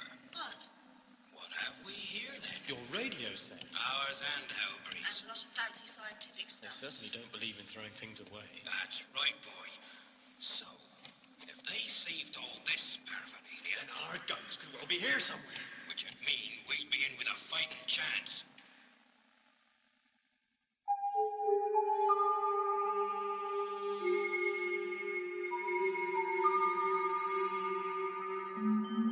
This is strange, Doctor.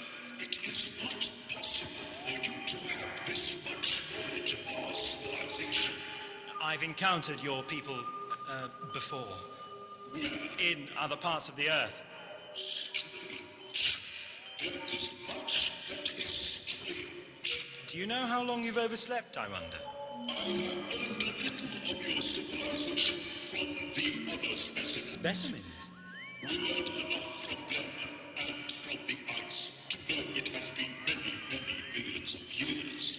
The ice? Our city once stood amongst trees. The temperature was very much higher. Of course. A tropical jungle. Much has changed. Which is something your people might do well to remember. Your acts against the men at the base is hardly a good start, though. They had located and excavated some of us who had remained in total sleep. Your people killed them. We released our bacteria to destroy the humans at the base and to discover if they were of the same origin as the apes. I suspected as much. You hibernated some of the apes, didn't you? For experimentation, the purpose for which we used the other humans that we captured.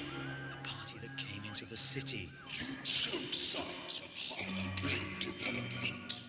How flattering. You question me when it is I who should be questioning you. What's that? Tea time? There will be darkness for a short time. The doors are locked. You cannot escape. What's going on? I can't see a damn thing. Truman, Yes, I know. it's just like before. Something to do with those power lines, I think. Now you will tell me of your civilization. Aren't you going to tell me what all that was? No more questions. The other humans were irrational, fearful.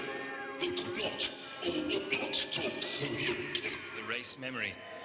You're a deeply disturbing murmur of their primeval past, you know. I've seen signs of that unreasoning fear in my friends. Answer the question. My civilization? Not much point. They're all dead now. I do not understand. You are lying. No.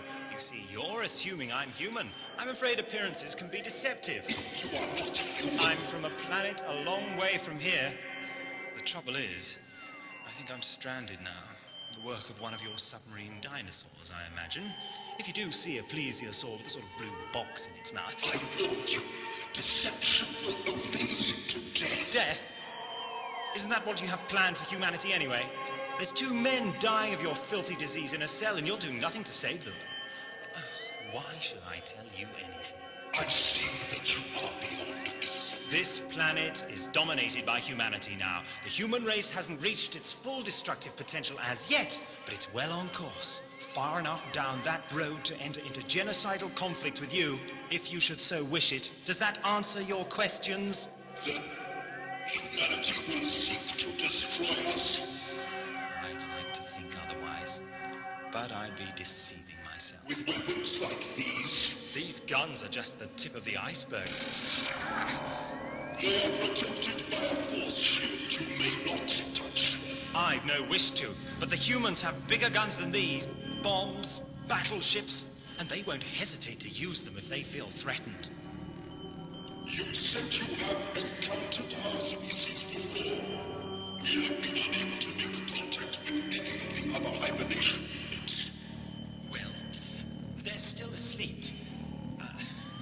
I hate to complicate the issue, but I'm a time traveler as well as an alien. I've met your people in the future. Time travel is not a reality.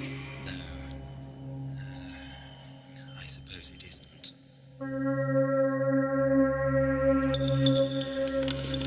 No sign of the rifle, sir. Damnation. It's worth a try, I suppose. Doctor, are you... Yes, Truman. Well, what now, Marco? I must report what you have told me to Oldnar. You will all stay here. Your sweet talk and that damn monster doesn't seem to have changed anything. What happened in there, Doctor? Doctor? Sorry, I'm just thinking. And Lord Barsett's just dying. I know that, Captain Winters, but we're dealing with a bewildered and frightened species. No, my heart bleeds for It may yet, Mr. Harmon. For Christ's sake, this arguing isn't going to get us out of here. That's right. What were you thinking about, Doctor? That power blackout? You read my mind, Mr. Crouch. Before, hasn't it, Harriet? Yeah, when we were in that big spider's web. Spider's web? Doctor, there's a massive network of energy lines under the city. Under the Antarctica. Hell's bells, man. Does it matter what in Hades is under the Antarctic? While you were in there having a cordial chat with that damn lizard, we were trying to find our guns. Your guns. Well, these lizards seem to have kept everything else, radios and what have you. But we need guns to fight our way out of here. Well, you'll need more than foolhardy optimism to get them, because they're behind that door in Mulca's office, enshrined in a force shield. What? Well, damn it, man. You seem to be so darn clever, can't you think of any way of breaking in and... I'm not in the habit of distributing arms to people suffering from acute racial memory trauma. Oh, that's it. Hide behind your fancy words, Doctor. But can you honestly tell me that these monsters are going to keep us alive much longer? Or better still, let us go. No. No fancy words to answer that, eh? Doctor, didn't you get any idea of what they intend to do with us? The truth is, I didn't. But can't you see that attempting to blast our way out of here is no answer? It's the only answer I can see, Doctor. Unless you've got another one. Well, if I can only learn more of their power system and what they're planning, perhaps. And how are you planning on doing that? Strikes me. You might be finding some of your answers through there, in old Scalyback's office. Well, now, Mr. Harmon, I think you've just struck on something there, man.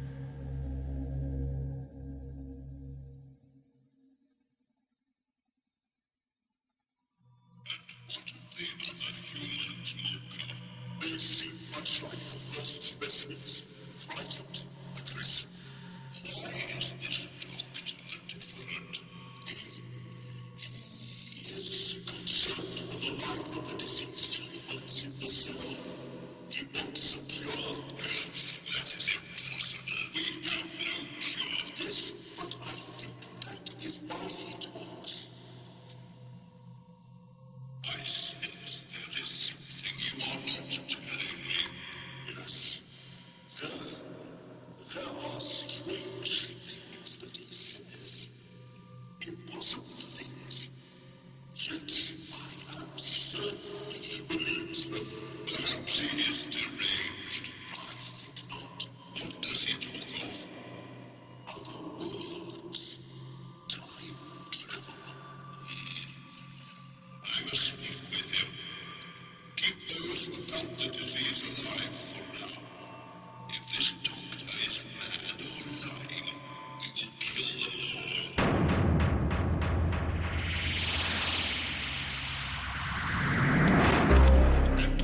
As I thought, stimulated by something like electromagnetism, no doubt released by their third eye. Then we can't get in there. There's one chance. Well, man, Malta was keen to point out that the doors were locked. Well, they are. But this was just before the power blackout. So, He didn't want me trying to escape in the dark. But if the doors were locked... he wouldn't be needing to say they were. Precisely. I simply wouldn't have been able to get out. So, why did he want to make sure I knew the doors were locked? Because they weren't. Exactly right. what the hell does... During the power blackouts, the doors must lose their power too. I believe so. And when it happens again, we should be able to force them open. Well, that's just dandy. But what about the shield contraption that's got our guns? It should be deactivated as well, shouldn't it, Doctor? Look, I'm convinced these creatures won't harm us if we don't harm them. Tell that to Halbury and his men. Halbury acted in ignorance. Homo reptilia reacted in self-defense. So what you're saying is, if we were to kill one of them, then we wouldn't stand much chance. Well, yes, I suppose so. I killed one. Harriet? When? It's true. She was frightened. When I first saw the thing, I mean, it was so disgusting, and something inside of me sort of... I just wanted it to die when it said it was their world, and... Oh, God, Truman, what did I do? Racial fears. This puts a different light on everything if they find out. Well, are you going to let us go free? Doctor, Oldnar wishes to speak with you. Very well. You will come with me. What about my friends? They will remain here. No harm will come to them. I accept your assurance. I accept your assurance. He's putty in their The hands. doctor is the only reason we're all still alive. Not all of us, son. Think of the others who died of that filthy disease. And then there's Lord Barson. That's hardly... I mean, the doctor's doing his best. But it isn't good enough, Truman, is it?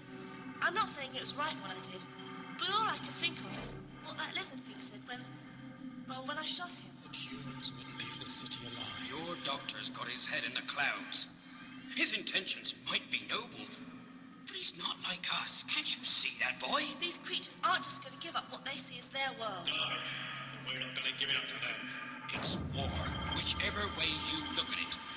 And it's our duty as decent, God-fearing men to get back to civilization and warn everyone.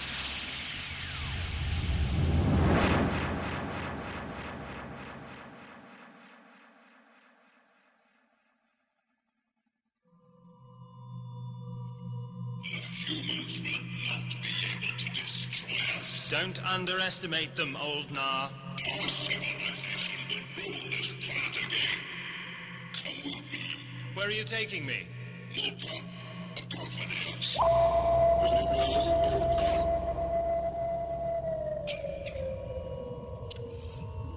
The course of history has been perverted by an accident, Doctor. largely accidental, Oldnar. Here you see my people are being revived. Look at this map. We will contact all the surviving hibernation bases. As you can see... This map is 50 million years out of date. The continents have shifted, some of your hibernation bases will have been crushed or torn apart. Our species populated the whole surface of the planet once. The humans will be outnumbered and overpowered. At best, you'll throw this planet into a devastating conflict. War fed by blind racial hatred and ancient prejudice. You must make contact with the humans. Seek a meeting. Their claim to this planet is as valid as yours. No. Our civilization existed long before yours. Ours is the rightful claim. The apes only evolved because we had the foresight to plan against disaster. But you got it wrong, didn't you? That planet didn't rob the Earth of its atmosphere. It went into orbit, and so your alarm system failed to trigger. Your scientists got it wrong, you see? You're not infallible, and you're not better or worse than the humans. You're just the product of a different evolutionary development which ran out of luck. Our time has come again. We will change the face of this planet. What do you mean? How? Fantastic. Absolutely fantastic. There is great power beneath our city here. Measures have already been taken to reactivate and utilize it. Of course. The power lines Truman saw. Geothermal power.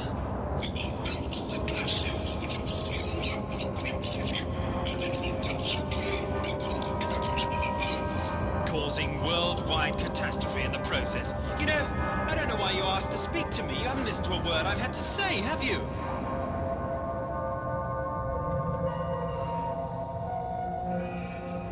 I have listened to your words, Doctor. I even believe it possible that your intentions are honest. But whether it is true or not that you are an alien, it is clear that you are not representative of human behavior. We must judge humans by the fear and aggression they have exhibited. Your conciliatory, rational approach seems unique in our experience. Is that not so, Morgan? That is so, Oldnar. Your warnings of human aggression and firepower have also not gone unheeded. We will be cautious now. The tests to reactivate the energy beneath the city are only half completed. We will bide our time until we can make a full assessment of the Earth as it is now. And contact other hibernation bases? Yes. In the meantime, humanity must not learn of our existence. That is why you and your friends must never leave this place.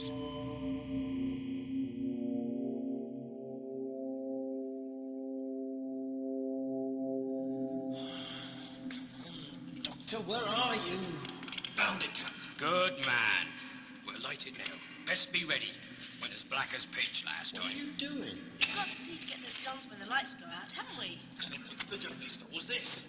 One of Halbury's labs. That really is your great plan. Just shoot your way to the surface. And what if they've destroyed your aircraft? I've been taking chances all my life. It's the way a fellow survives. I'm not about to stop now.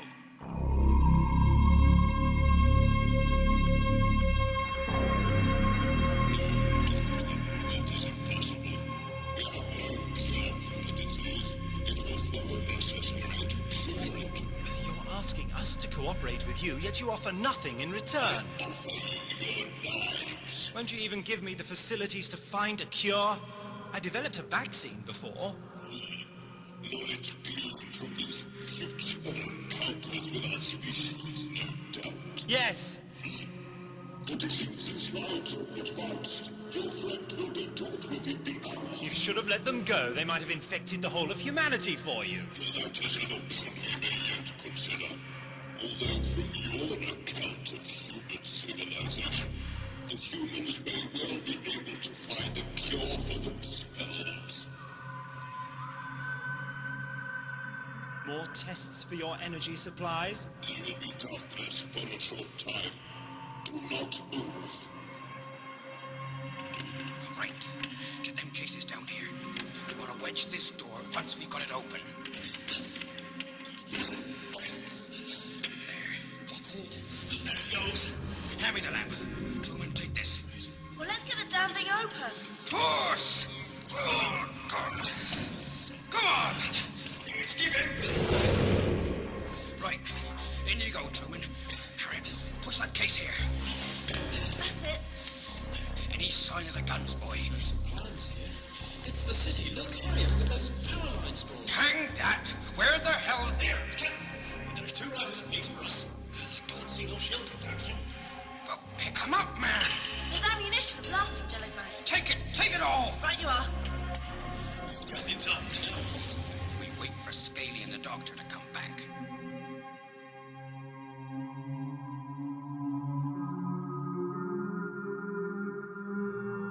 Take him back to your laboratory, Mocha.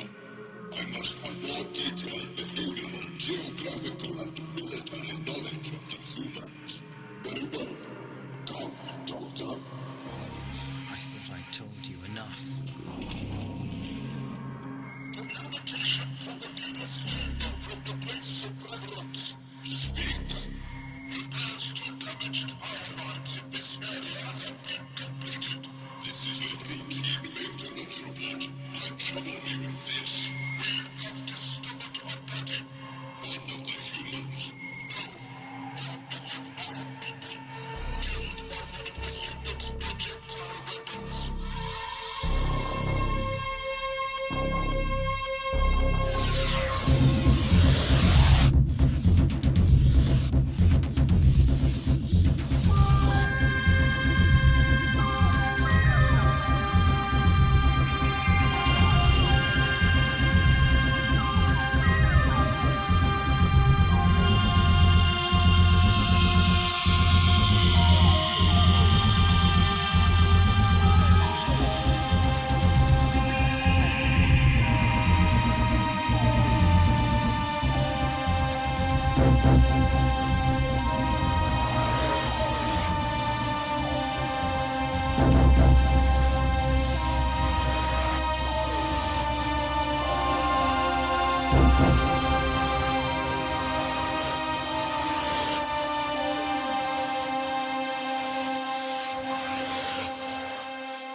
Here they come, Captain. Right, stand to. This is madness. You Relay can't... that. The only way, Truman. Right, don't move. What are you doing? Captain Winters, Where did you get your weapons? from your office. And if you don't shut your mouth, we're using them on you. This is futile. I couldn't agree more. Listen to him. Truman, surely you're not part of... No, but they forced Both of you, shut up and get over here. Truman, please. And these are the creatures you wish us to negotiate with, Doctor. Captain Winters, Harmon, Harriet, put down the guns. We have to kill you too. What? Walker, no! You damn monsters!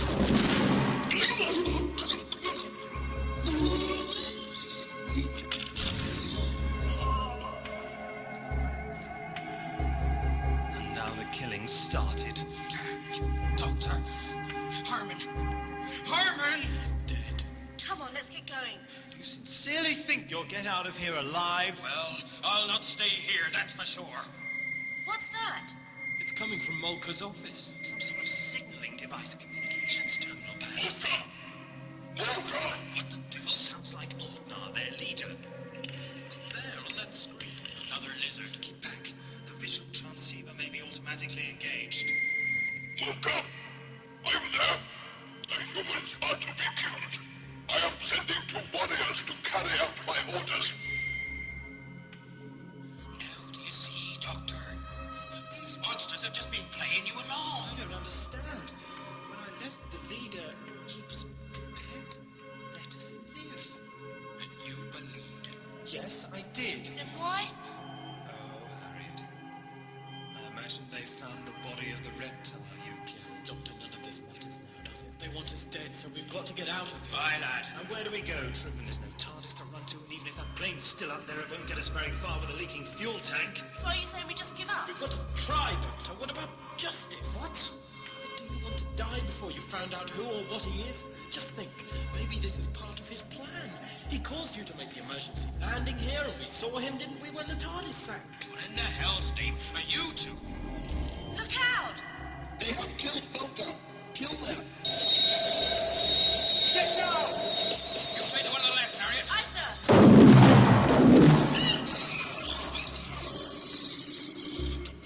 Now, let's get out of here. We'll never get to the surface. I've had enough of this. You can stay here. Just listen to me. When they discover those 3 dead, they'll block all routes to the surface. What if we can find another way out? We really need ideas another power blackout of amply generous duration. It won't cost too much electricity's used to the old blackout. This electricity will cause death of those power lines. Now, if we can get to those and interfere with them in some way, We've got blasting jet ignite. might do the trick. You're thinking at last, Doctor. Out of necessity, the survival instinct afflicts us all. Let's have a look. Power lines are shown down here. I would guess we're here. Judging by the corridors I traversed on the way to Oldnar's chamber. Good. That means we'll be heading away from where they'd expect us to.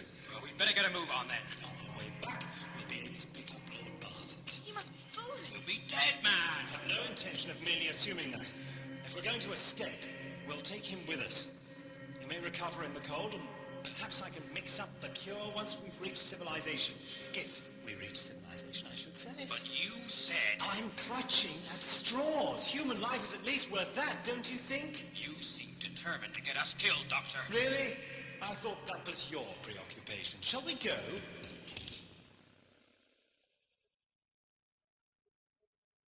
I cannot contact Molker's office, and I have received no report from the warriors I sent to kill the human. We will investigate immediately.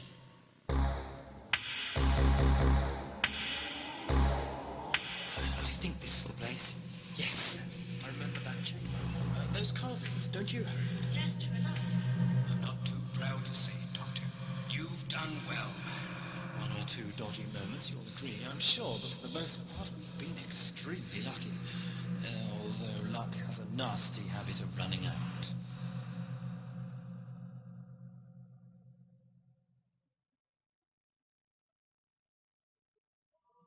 The humans cannot be found, Oldnar. That is impossible. Have you blocked all routes to the surface? Warriors are standing guard at all surface exit points. These humans are devious. It does not matter.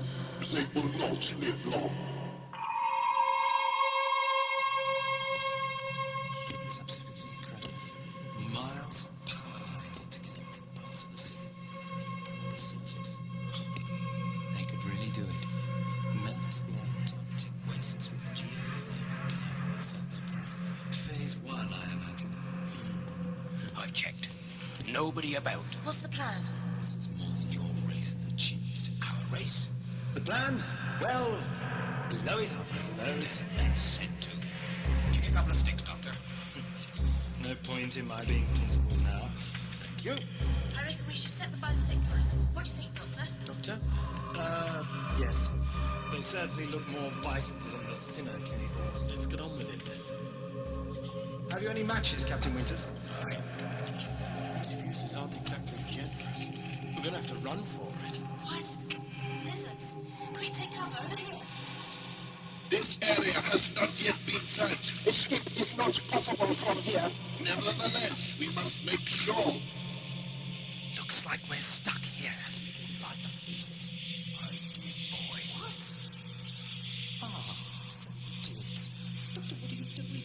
Trying not to blow up in your face. Well, since we're pinned down on top of the powder keg, so to speak, I think one of us should throw this stick at our aggressors. Shall I be mother? Let's do it! Let's hope the pitch can take the bounce.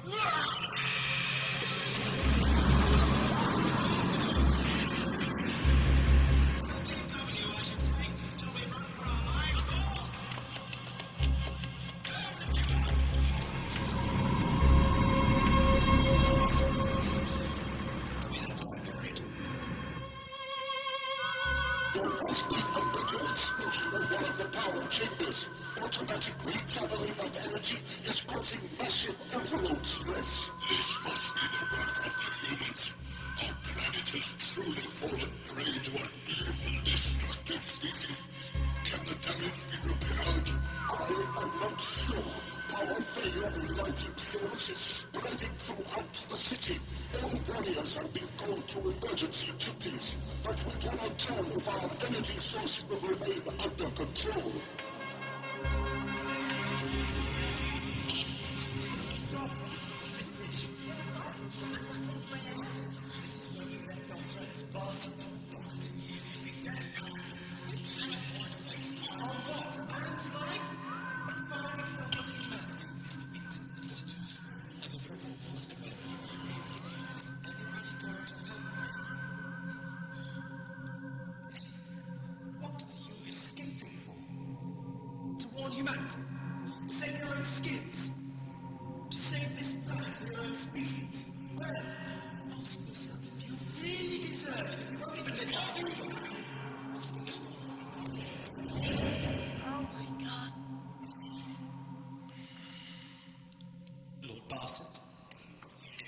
Shut up. Lord Barset.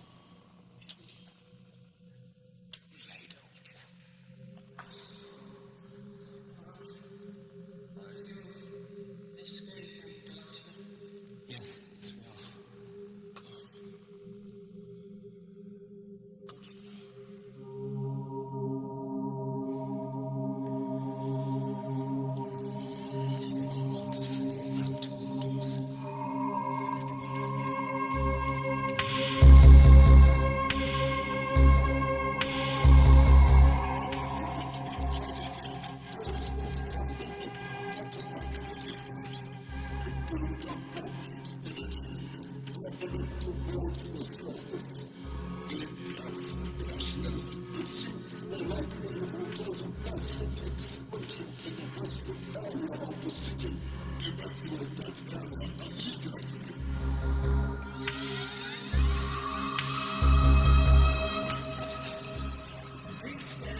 It's alright! I'm alright!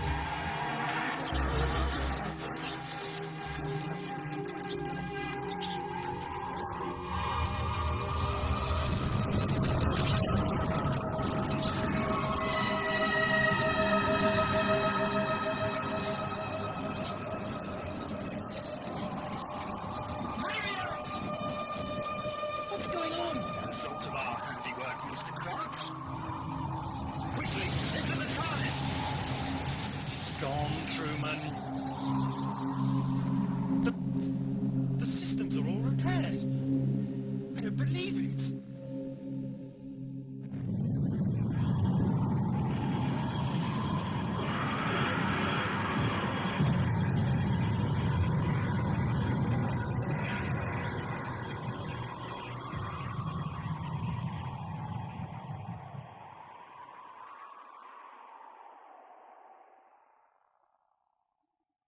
The ship has been released. The humans will be dead. Our civilization remains undiscovered. We must continue with our preparations immediately.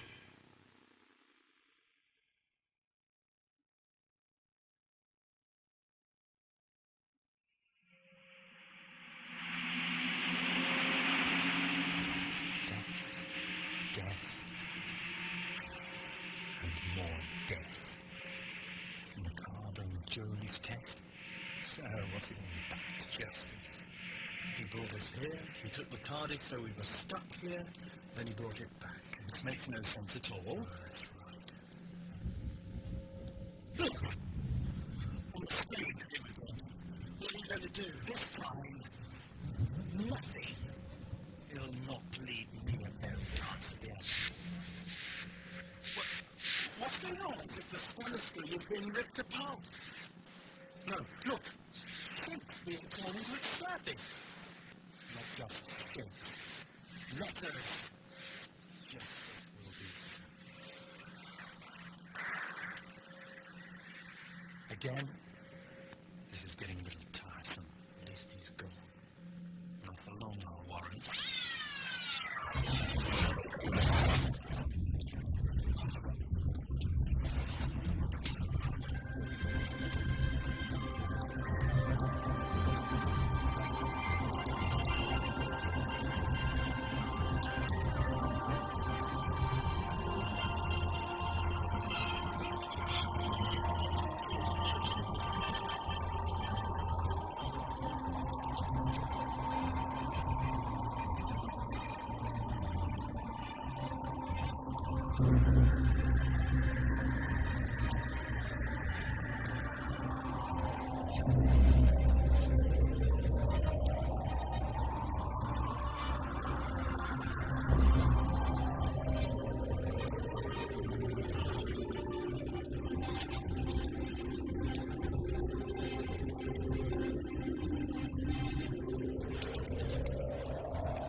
AudioVisuals on tape.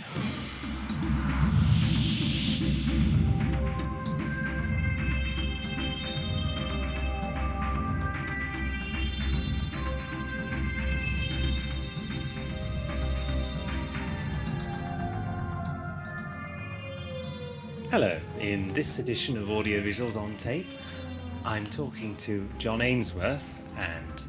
what's this other fella's name? Oh yes, Nigel Fairs, both of whom featured in the last story, Cuddlesome. I was approached by the new producer, Gary, who asked me if I had any ideas for prospective, if that's the right word, Doctor Who stories. And I came up with, do you remember it's that day you came over to Maidstone? I came up with 3 or 4 ideas, one of which I was absolutely raving about, which was about an alternative universe, and time was slipping back all over the place and the world was just going to finish. and Truman got stuck just before Armageddon and everything, and I was raving about this, and I'd written reams and reams and reams of paper, and Gary and Nick took one look at it and said, no, that's not very interesting, is it? Have you got anything else? And I said, well, sort of manic teddy bears injecting people. And they said, that's brilliant! What about the involvement of Askren? I wanted to be in one, obviously. But I rather hoped that I had been a little more of it than I was in Carney. In other words, not just turning up at the end saying, hi, it was me all along, which apparently is what you did have in mind. Was it? And then I think I got choppy and said I wouldn't do it or something. Oh. And then you came back later and said, actually, he's in it all the way now. Yes. Well, I rather like the idea of you being a sort of master chap, like in Terror of the Autons, which is quite similar to Cuddlesome anyway. Yes. I like the idea of Askren strolling around Earth in a suit and a tie. Yeah, running my own business. That's right, in his Rolls Royce. Let's talk about the recording session for Cuddlesome. Well, it was rushed, wasn't it? But Michael! It was a pleasure to work with Michael Wisher. The thing I remember most about Michael's performance in Cuddlesome is him miming the phone when he picked it up in the factory. And eventually, I believe that was turned into a push button. Oh no, it ruined the performance. Yes. He always turns in a jolly good performance. I think he enjoyed that one quite a lot, didn't he? Yeah, I think so. John, what about working with Michael? How did you feel about working with Michael was, apart from the fact it's brilliant to work with someone who's been in the series. Michael Wisher, who played Davos, to actually act with him, someone I was watching when I was 5. He was very good, and actually to do the scenes with him actually improved my level of acting as well. I mean, probably my favourite scene in the whole of that play was a scene towards the end where we were arguing about doing the operation on the little boy, I think it was. And we first of all did it, and this was actually on recording, not in rehearsal, because I didn't rehearse with Michael beforehand. Michael just came on to the recording. There was no rehearsal with Michael Wisher. And we did this scene and slowly getting more and more angry with each other towards the end of the scene. And then Nigel said, no, stop. So why not start it with you already quite annoyed with each other? So there was no building up. We'd already, as if the argument had been carrying on. And that changed the whole scene, and that made it brilliant.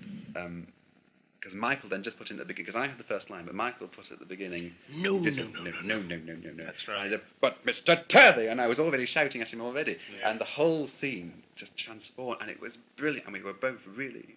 Actually, I say my favourite bit with Michael was the bit where was where he brought in the little boy and showed him his fish, showed him the Cuddlesome Pleasure Palace, and see. It was describing everything and all the creatures, because he obviously loved acting with that kid. Yeah. Did you notice? His sort of eyes were glowing, and there's a bit where he said something like, "Oh, don't you believe in Father Christmas?" No. That's right. And he obviously loved working with little Leon, who I thought was pretty good. Yeah, people say don't work with children. I mean, I think they were great. You. Yes. That scene where this is a time machine. You can go back. I mean, he completely outclassed me in that scene. Well, there was sort of shivers running up my back when I was listening to the recording of that bit where he was playing hide and seek and all that. But there are a couple of professionals. They're both in professional pantomimes again this year, so they know their stuff. Talking of one of the boys in one of those things, you can go back and so on. Let's scotch this thing. A lot of people have written in and said, you've killed off Askren. Now, we were terribly careful to put in very careful hints about Askren and his fate. When I wrote that particular bit, I wasn't thinking of him saving Askren. I was thinking of him trying to alleviate the problems of everything else. The fact that the mother's gone through all this and seen her son die, the fact that the mother's died and this boy's left on his own.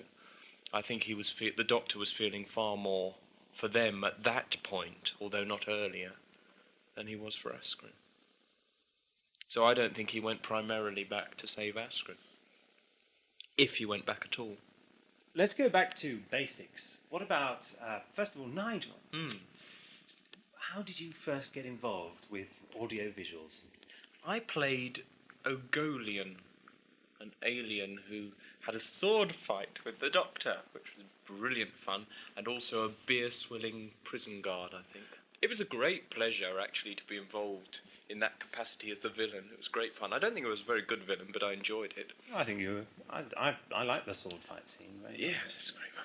This is how it should have been, Doctor. Yes. Gusulan's sword at Gallifreyan throat. Oh, God. Yeah. Watch my eyes. Yes, that... Oh, God. And then, of course, when I heard that I was going to be Truman Crouch and he was going to be a Dalek, I thought, oh, wonderful, I'll be able to do all sorts of Butch Watch My Eyes things all over again, and it would be great fun. But in fact, it turned out to be awful. Well, I think it was a matter of misdirection very often, because it was very confusing. I'd be in the middle of a scene and I'd get this direction saying, no, that's too much like Truman, you're a Dalek now. And then I'd try and be more Dalek-like, and then I'd get directions saying, no, that's too Dalek-like, it's too obvious for the audience, so what do? It's very difficult playing a replicant. Who's giving you that direction? It wasn't me. It wasn't me, was it? No, I never once told you to be like a Dalek, did I? I think certainly not in secret. I've never told her. Be like a Dalek. No. Well, I wasn't a Dalek at that point. I know. It just got very confusing. Can I ask a question? Is that allowed? You hear all these stories when you hear people who've played companions on television in Doctor Who, and they always go on about all the pitfalls and the boring bits and what they get fed up of and the repetition. Is that something you feel that's happened as well with Truman? I mean, are those things you sort of sympathise with? Yes, I do. I'm getting pretty tired of saying, Doctor, you're alive. No, I love it. I love it to bits. I know, you'd prefer Doctor, you're dead. Yeah. I see myself as the Elizabeth Sladen of 100. Pardon me. 110 ways of saying Doctor. Doctor. And I love making little noises that the companions can do, you know. Oh. And I love saying, what? We add in quite a few whats. Yes. It's such fun. I love working with Nick. I think we have creep. What about Endurance? Endurance, which one's that? The one this on tape is on. Yes! Oh, that's great fun. Endurance, I Talking about loved. adding in things.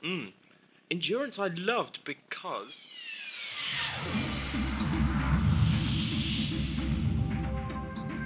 And you can find out why Nigel Fairs loved Endurance in the next exciting instalment of this audiovisuals on tape at the end of Endurance.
In this edition of Audiovisuals on Tape, Nigel Fairs and John Ainsworth again. Gary Russell previews the last stories of Season 4 and looks at some of your letters.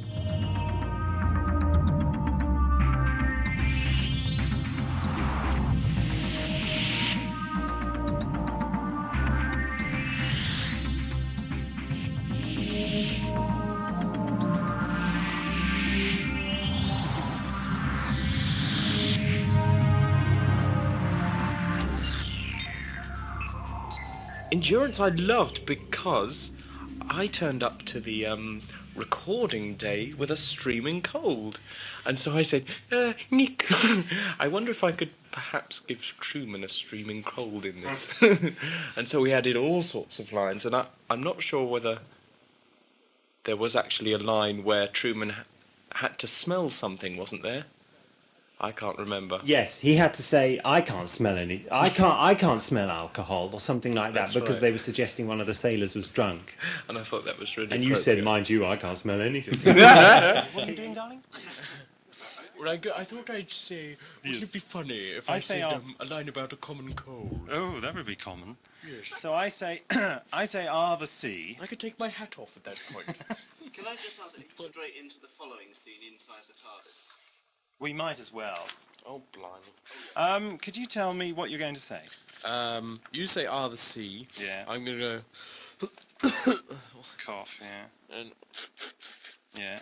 And then I say, oh, Truman. Yeah. Oh, no, hang on.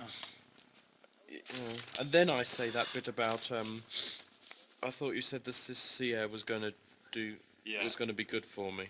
Oh, and then you say... Oh, Truman. Sea air. And then you say, I haven't found a cure for The common cold, but I found this. Right, okay. Let's go, baby. Well, I was directing it, so that means I was jumping around like a blue bottle. That's lovely for levels. You could afford to go just a little bit further. You're quite a long way from the mic. Okay. And the good thing is to sort of direct it across the mic rather than actually into it. You did do a pop at one point.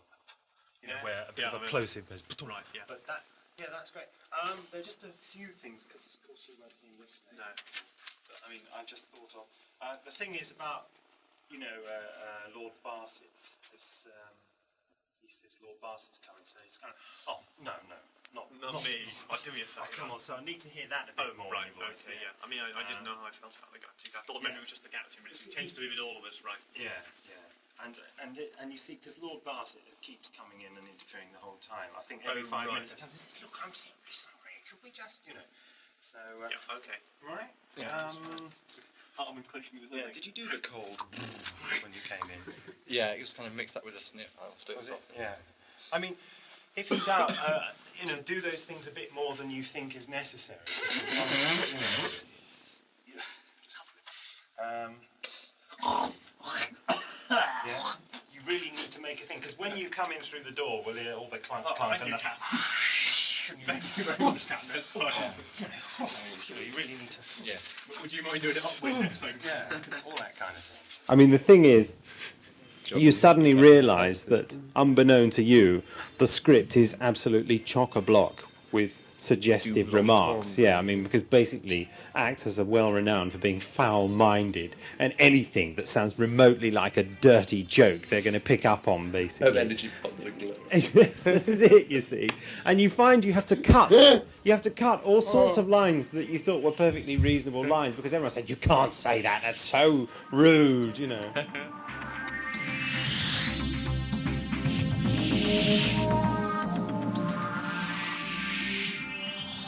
So now, Gary, it's over to you. What about the rest of the season after this? After what? After... after Endurance? Yes. After Endurance, right. After Endurance... I can't remember. It's so long ago. After Endurance, we have Mythos by Jonathan Boothroyd, who previously wrote Carney for us during our 3rd season. Again, this is a slightly out of the ordinary Doctor Who story. It's all about elves and wizards and witches, and no, there's no witches in it. There's dragons. Yeah. And there's other things, but there's no witches. No, sorry, wizards. We couldn't get Jean Marsh for this one, so we had to make it a male wizard. So that's coming up next. And then we've got a clip of that. We've got a clip. Should we play the clip now? It's a sort of clip. It's not really a clip. It's a sort of a taster. I think I like the word taster. Yeah. This is a taster of Mythos. I'm trying to find out about this justice. What are his powers? What are his limits? I must depart you now. Truman, my debt to you has been repaid. I must now return to seek out my love. Well then, let me alleviate your condition of ignorance. You are here at my behest to save Mythos. Now I've got its attention, what the hell am I supposed to do with it? I have come here to challenge you. I would know this oath, that I might kill him.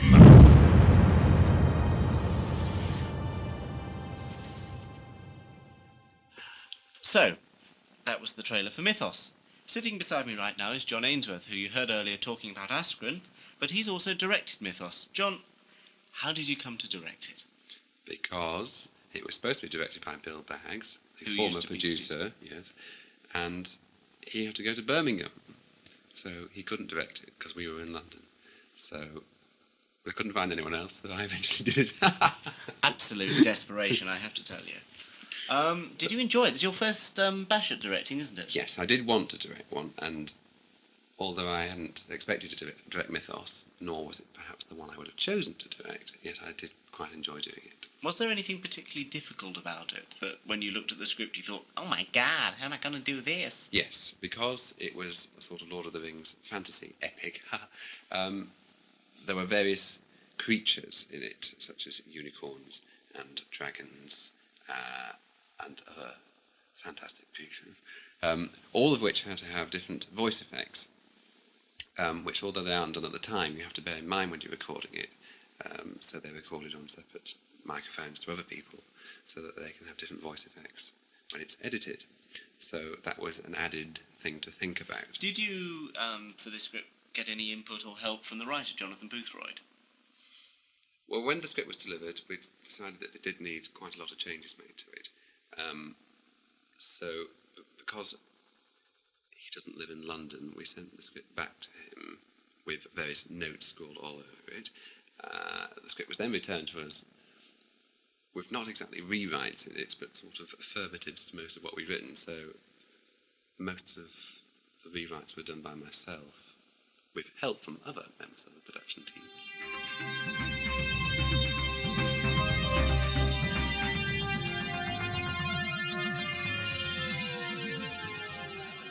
Yes, whetted the old appetite there. So after that, it's two old favourites teaming up together, Arthur Wallace and Samuel Flint, who The old between them, troopers. yes, have done sort of Daleks. They've done Cybermen. They invented, well, they didn't. Arthur invented Conglomerate and Cuthbert, and Mr. Posidor. And Mr. Posidor. And the reason we mention Mr. Posidor, who is in Secret of Nematoda, for those of you who haven't bought it, go out and buy it now, is because Mr. Posidor and Cuthbert and one or two other interesting things from the past of AudioVisuals will all materialise together in Subterfuge, which comes after Mythos, as I think we already said. Yes. And here's a clip of that doesn't give anything away at all. Right. We're all now inside a molecular protection bubble. It's neat, isn't it? An unnecessary precaution. I have a feeling the TARDIS isn't fit to take us anywhere. Oh, this isn't to prevent your escaping, Doctor. No, you see, I have your best interests at heart. I'm protecting your molecular structure from being torn apart. I do hope you're grateful. Now, what we have here is a computer-controlled environment. Not exactly an irrelative enclave, but certainly a good deal more controllable. See, I told you it didn't give anything away, did it? In fact, it sounded just like, it could have been any audiovisual story, couldn't it? I have to say that I read the script and I've heard the play and I still don't understand what's going on. But there we go. It's perfectly simple. It's very simple, and so am I. After Subterfuge, we turn to a new writer, or new for us, Steve Bowkett, who's a professional novelist, whose latest book, Duelists, is now out in paperback. It's called Geopath, featuring Peter Miles, playing Sir James Crichton, head of Cartel, which is this futuristic company that runs the Earth, really. It's not very far into the future, set basically just after the turn of the next century. And anyone who's into ley lines and stone circles and things like that should like it. We're actually recording Geopath this week, aren't we? We are indeed. In fact, we're rehearsing tomorrow night. Rehearsing tomorrow, recording the first bit on Wednesday. The interesting thing about Geopath from a production point of view, which I should probably save to the Geopath tape, but there might not be room on that, is that it's an interesting little experiment in sort of parallel narratives, and the Doctor perhaps, as in Deadfall, not having such a large part in the proceedings, and letting the characters and the stories progress, and watching the interference of justice causing more havoc. I get a lot of tea breaks in this. A little story, tea breaks. yeah. After next Geopath, story, we're on to Justice to round up the season, or round down the season rather. That's written by Mark Chappell, who's a newcomer to us, whose work you've seen perhaps in Starburst magazine. Oh, yes. He's a writer for them, which is how we met him. And he's turned up a script that is set on Justice's home planet, involving a lot of little elements of a lot of our previous plays, sort of the universe we have created for audiovisuals. More than that we can't really say, but it ends on a bang. Yes, a lot of people have been writing in and speculating about Justice, haven't they? Absolutely. We've had some very interesting things. In fact, some of the ideas about who Justice is are so interesting. We wish we'd thought of them before. some of them we've in fact, I'm going to stop the tape and I'm going to go and get the letter. And here I am with the letters. First one's from Ian Mason of Dimmock in Gloucestershire. I wonder if that is pronounced Dimmock or Dymock. Dymock. The planet Dymock. Well, Captain, I don't know. Right, and Ian Mason has a list of 1, 2, 3, 4, 5, 6, 7, 8, 9 possible suggestions for Justice. Suggestion number 1. Greg. Do we think it's Greg? Well, we'll have a look on the clapometer afterwards. Why does he think it's Greg? He thinks because Greg is sick of floating around as the supreme being, and having become a psychopath since leaving the Doctor, Greg's revenge is nigh. He would certainly have the capability. 2. Raiden. Was he killed on Calmed 2? Justice would certainly appeal to his warped sense of right and wrong. He did say, "My revenge on you will be all-consuming." What do you think of that, Nick?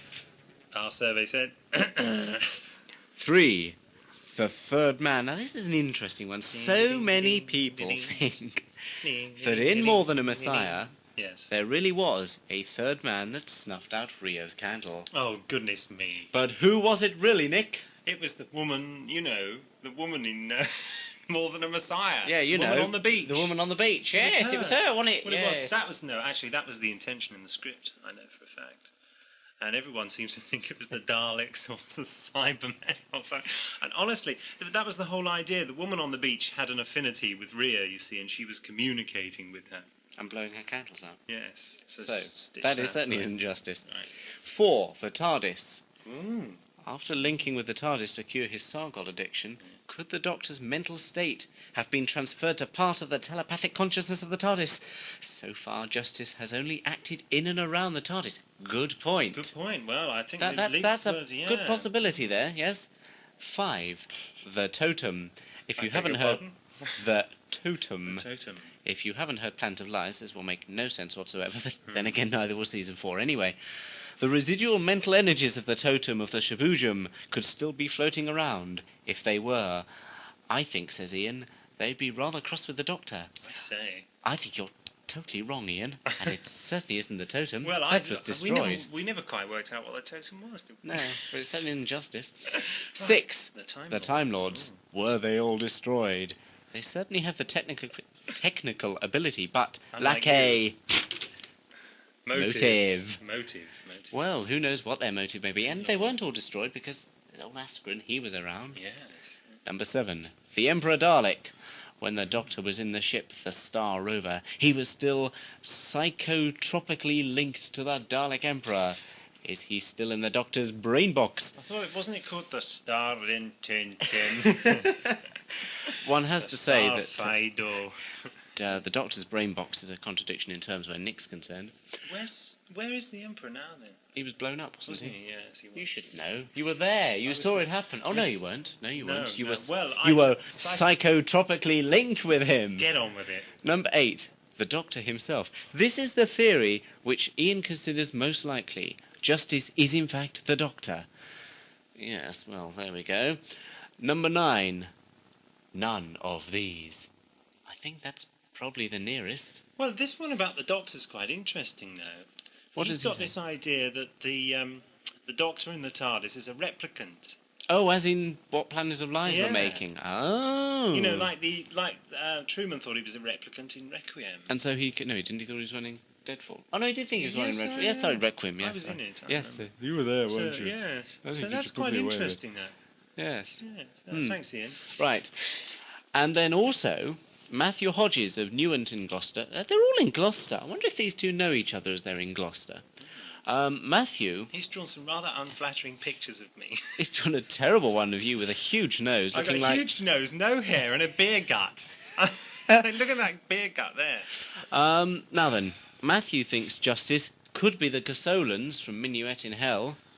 Could they be the Casolans? Well, I think that's a very interesting spelling of Casolans, that's all I'm saying. It's wrong. Well, actually, it was never written down anywhere, so... It was in the script, I saw it. Yes, I know, but he hasn't got the script, he's only got the tape, hasn't he? Anyway, yes. The second one is he thinks it could be the Psionivores, which he spells even more creatively. Psioniovores. The Phisonor, as in physics.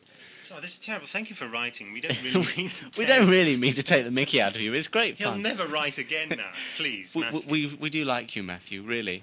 No, they're not the Psion... I mean, Justice is not a Psionivore.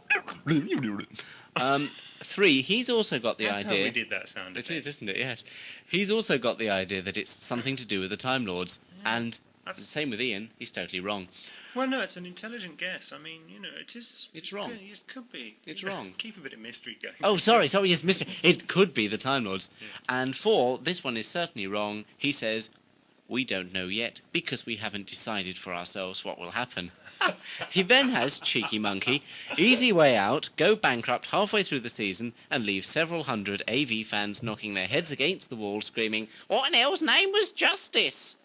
Several hundred AV fans. Well, where are all these several hundred AV fans? Well, that one isn't true, funnily enough. No, because we did actually know at the beginning of the season. The idea has become more refined. I mean, you know, we had to explain it to Gary several times. Well, I just created Justice, you know. Yeah.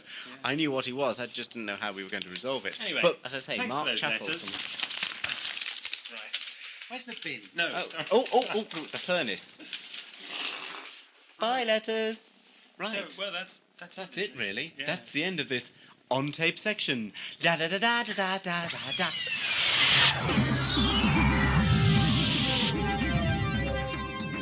The makers of this programme would like me to tell you that no letters sent to AudioVisuals find their way into the bin or indeed the furnace. So, if you'd like to write to us, feel free. The address is 26 Chalsey Road, London, SE4 1YW.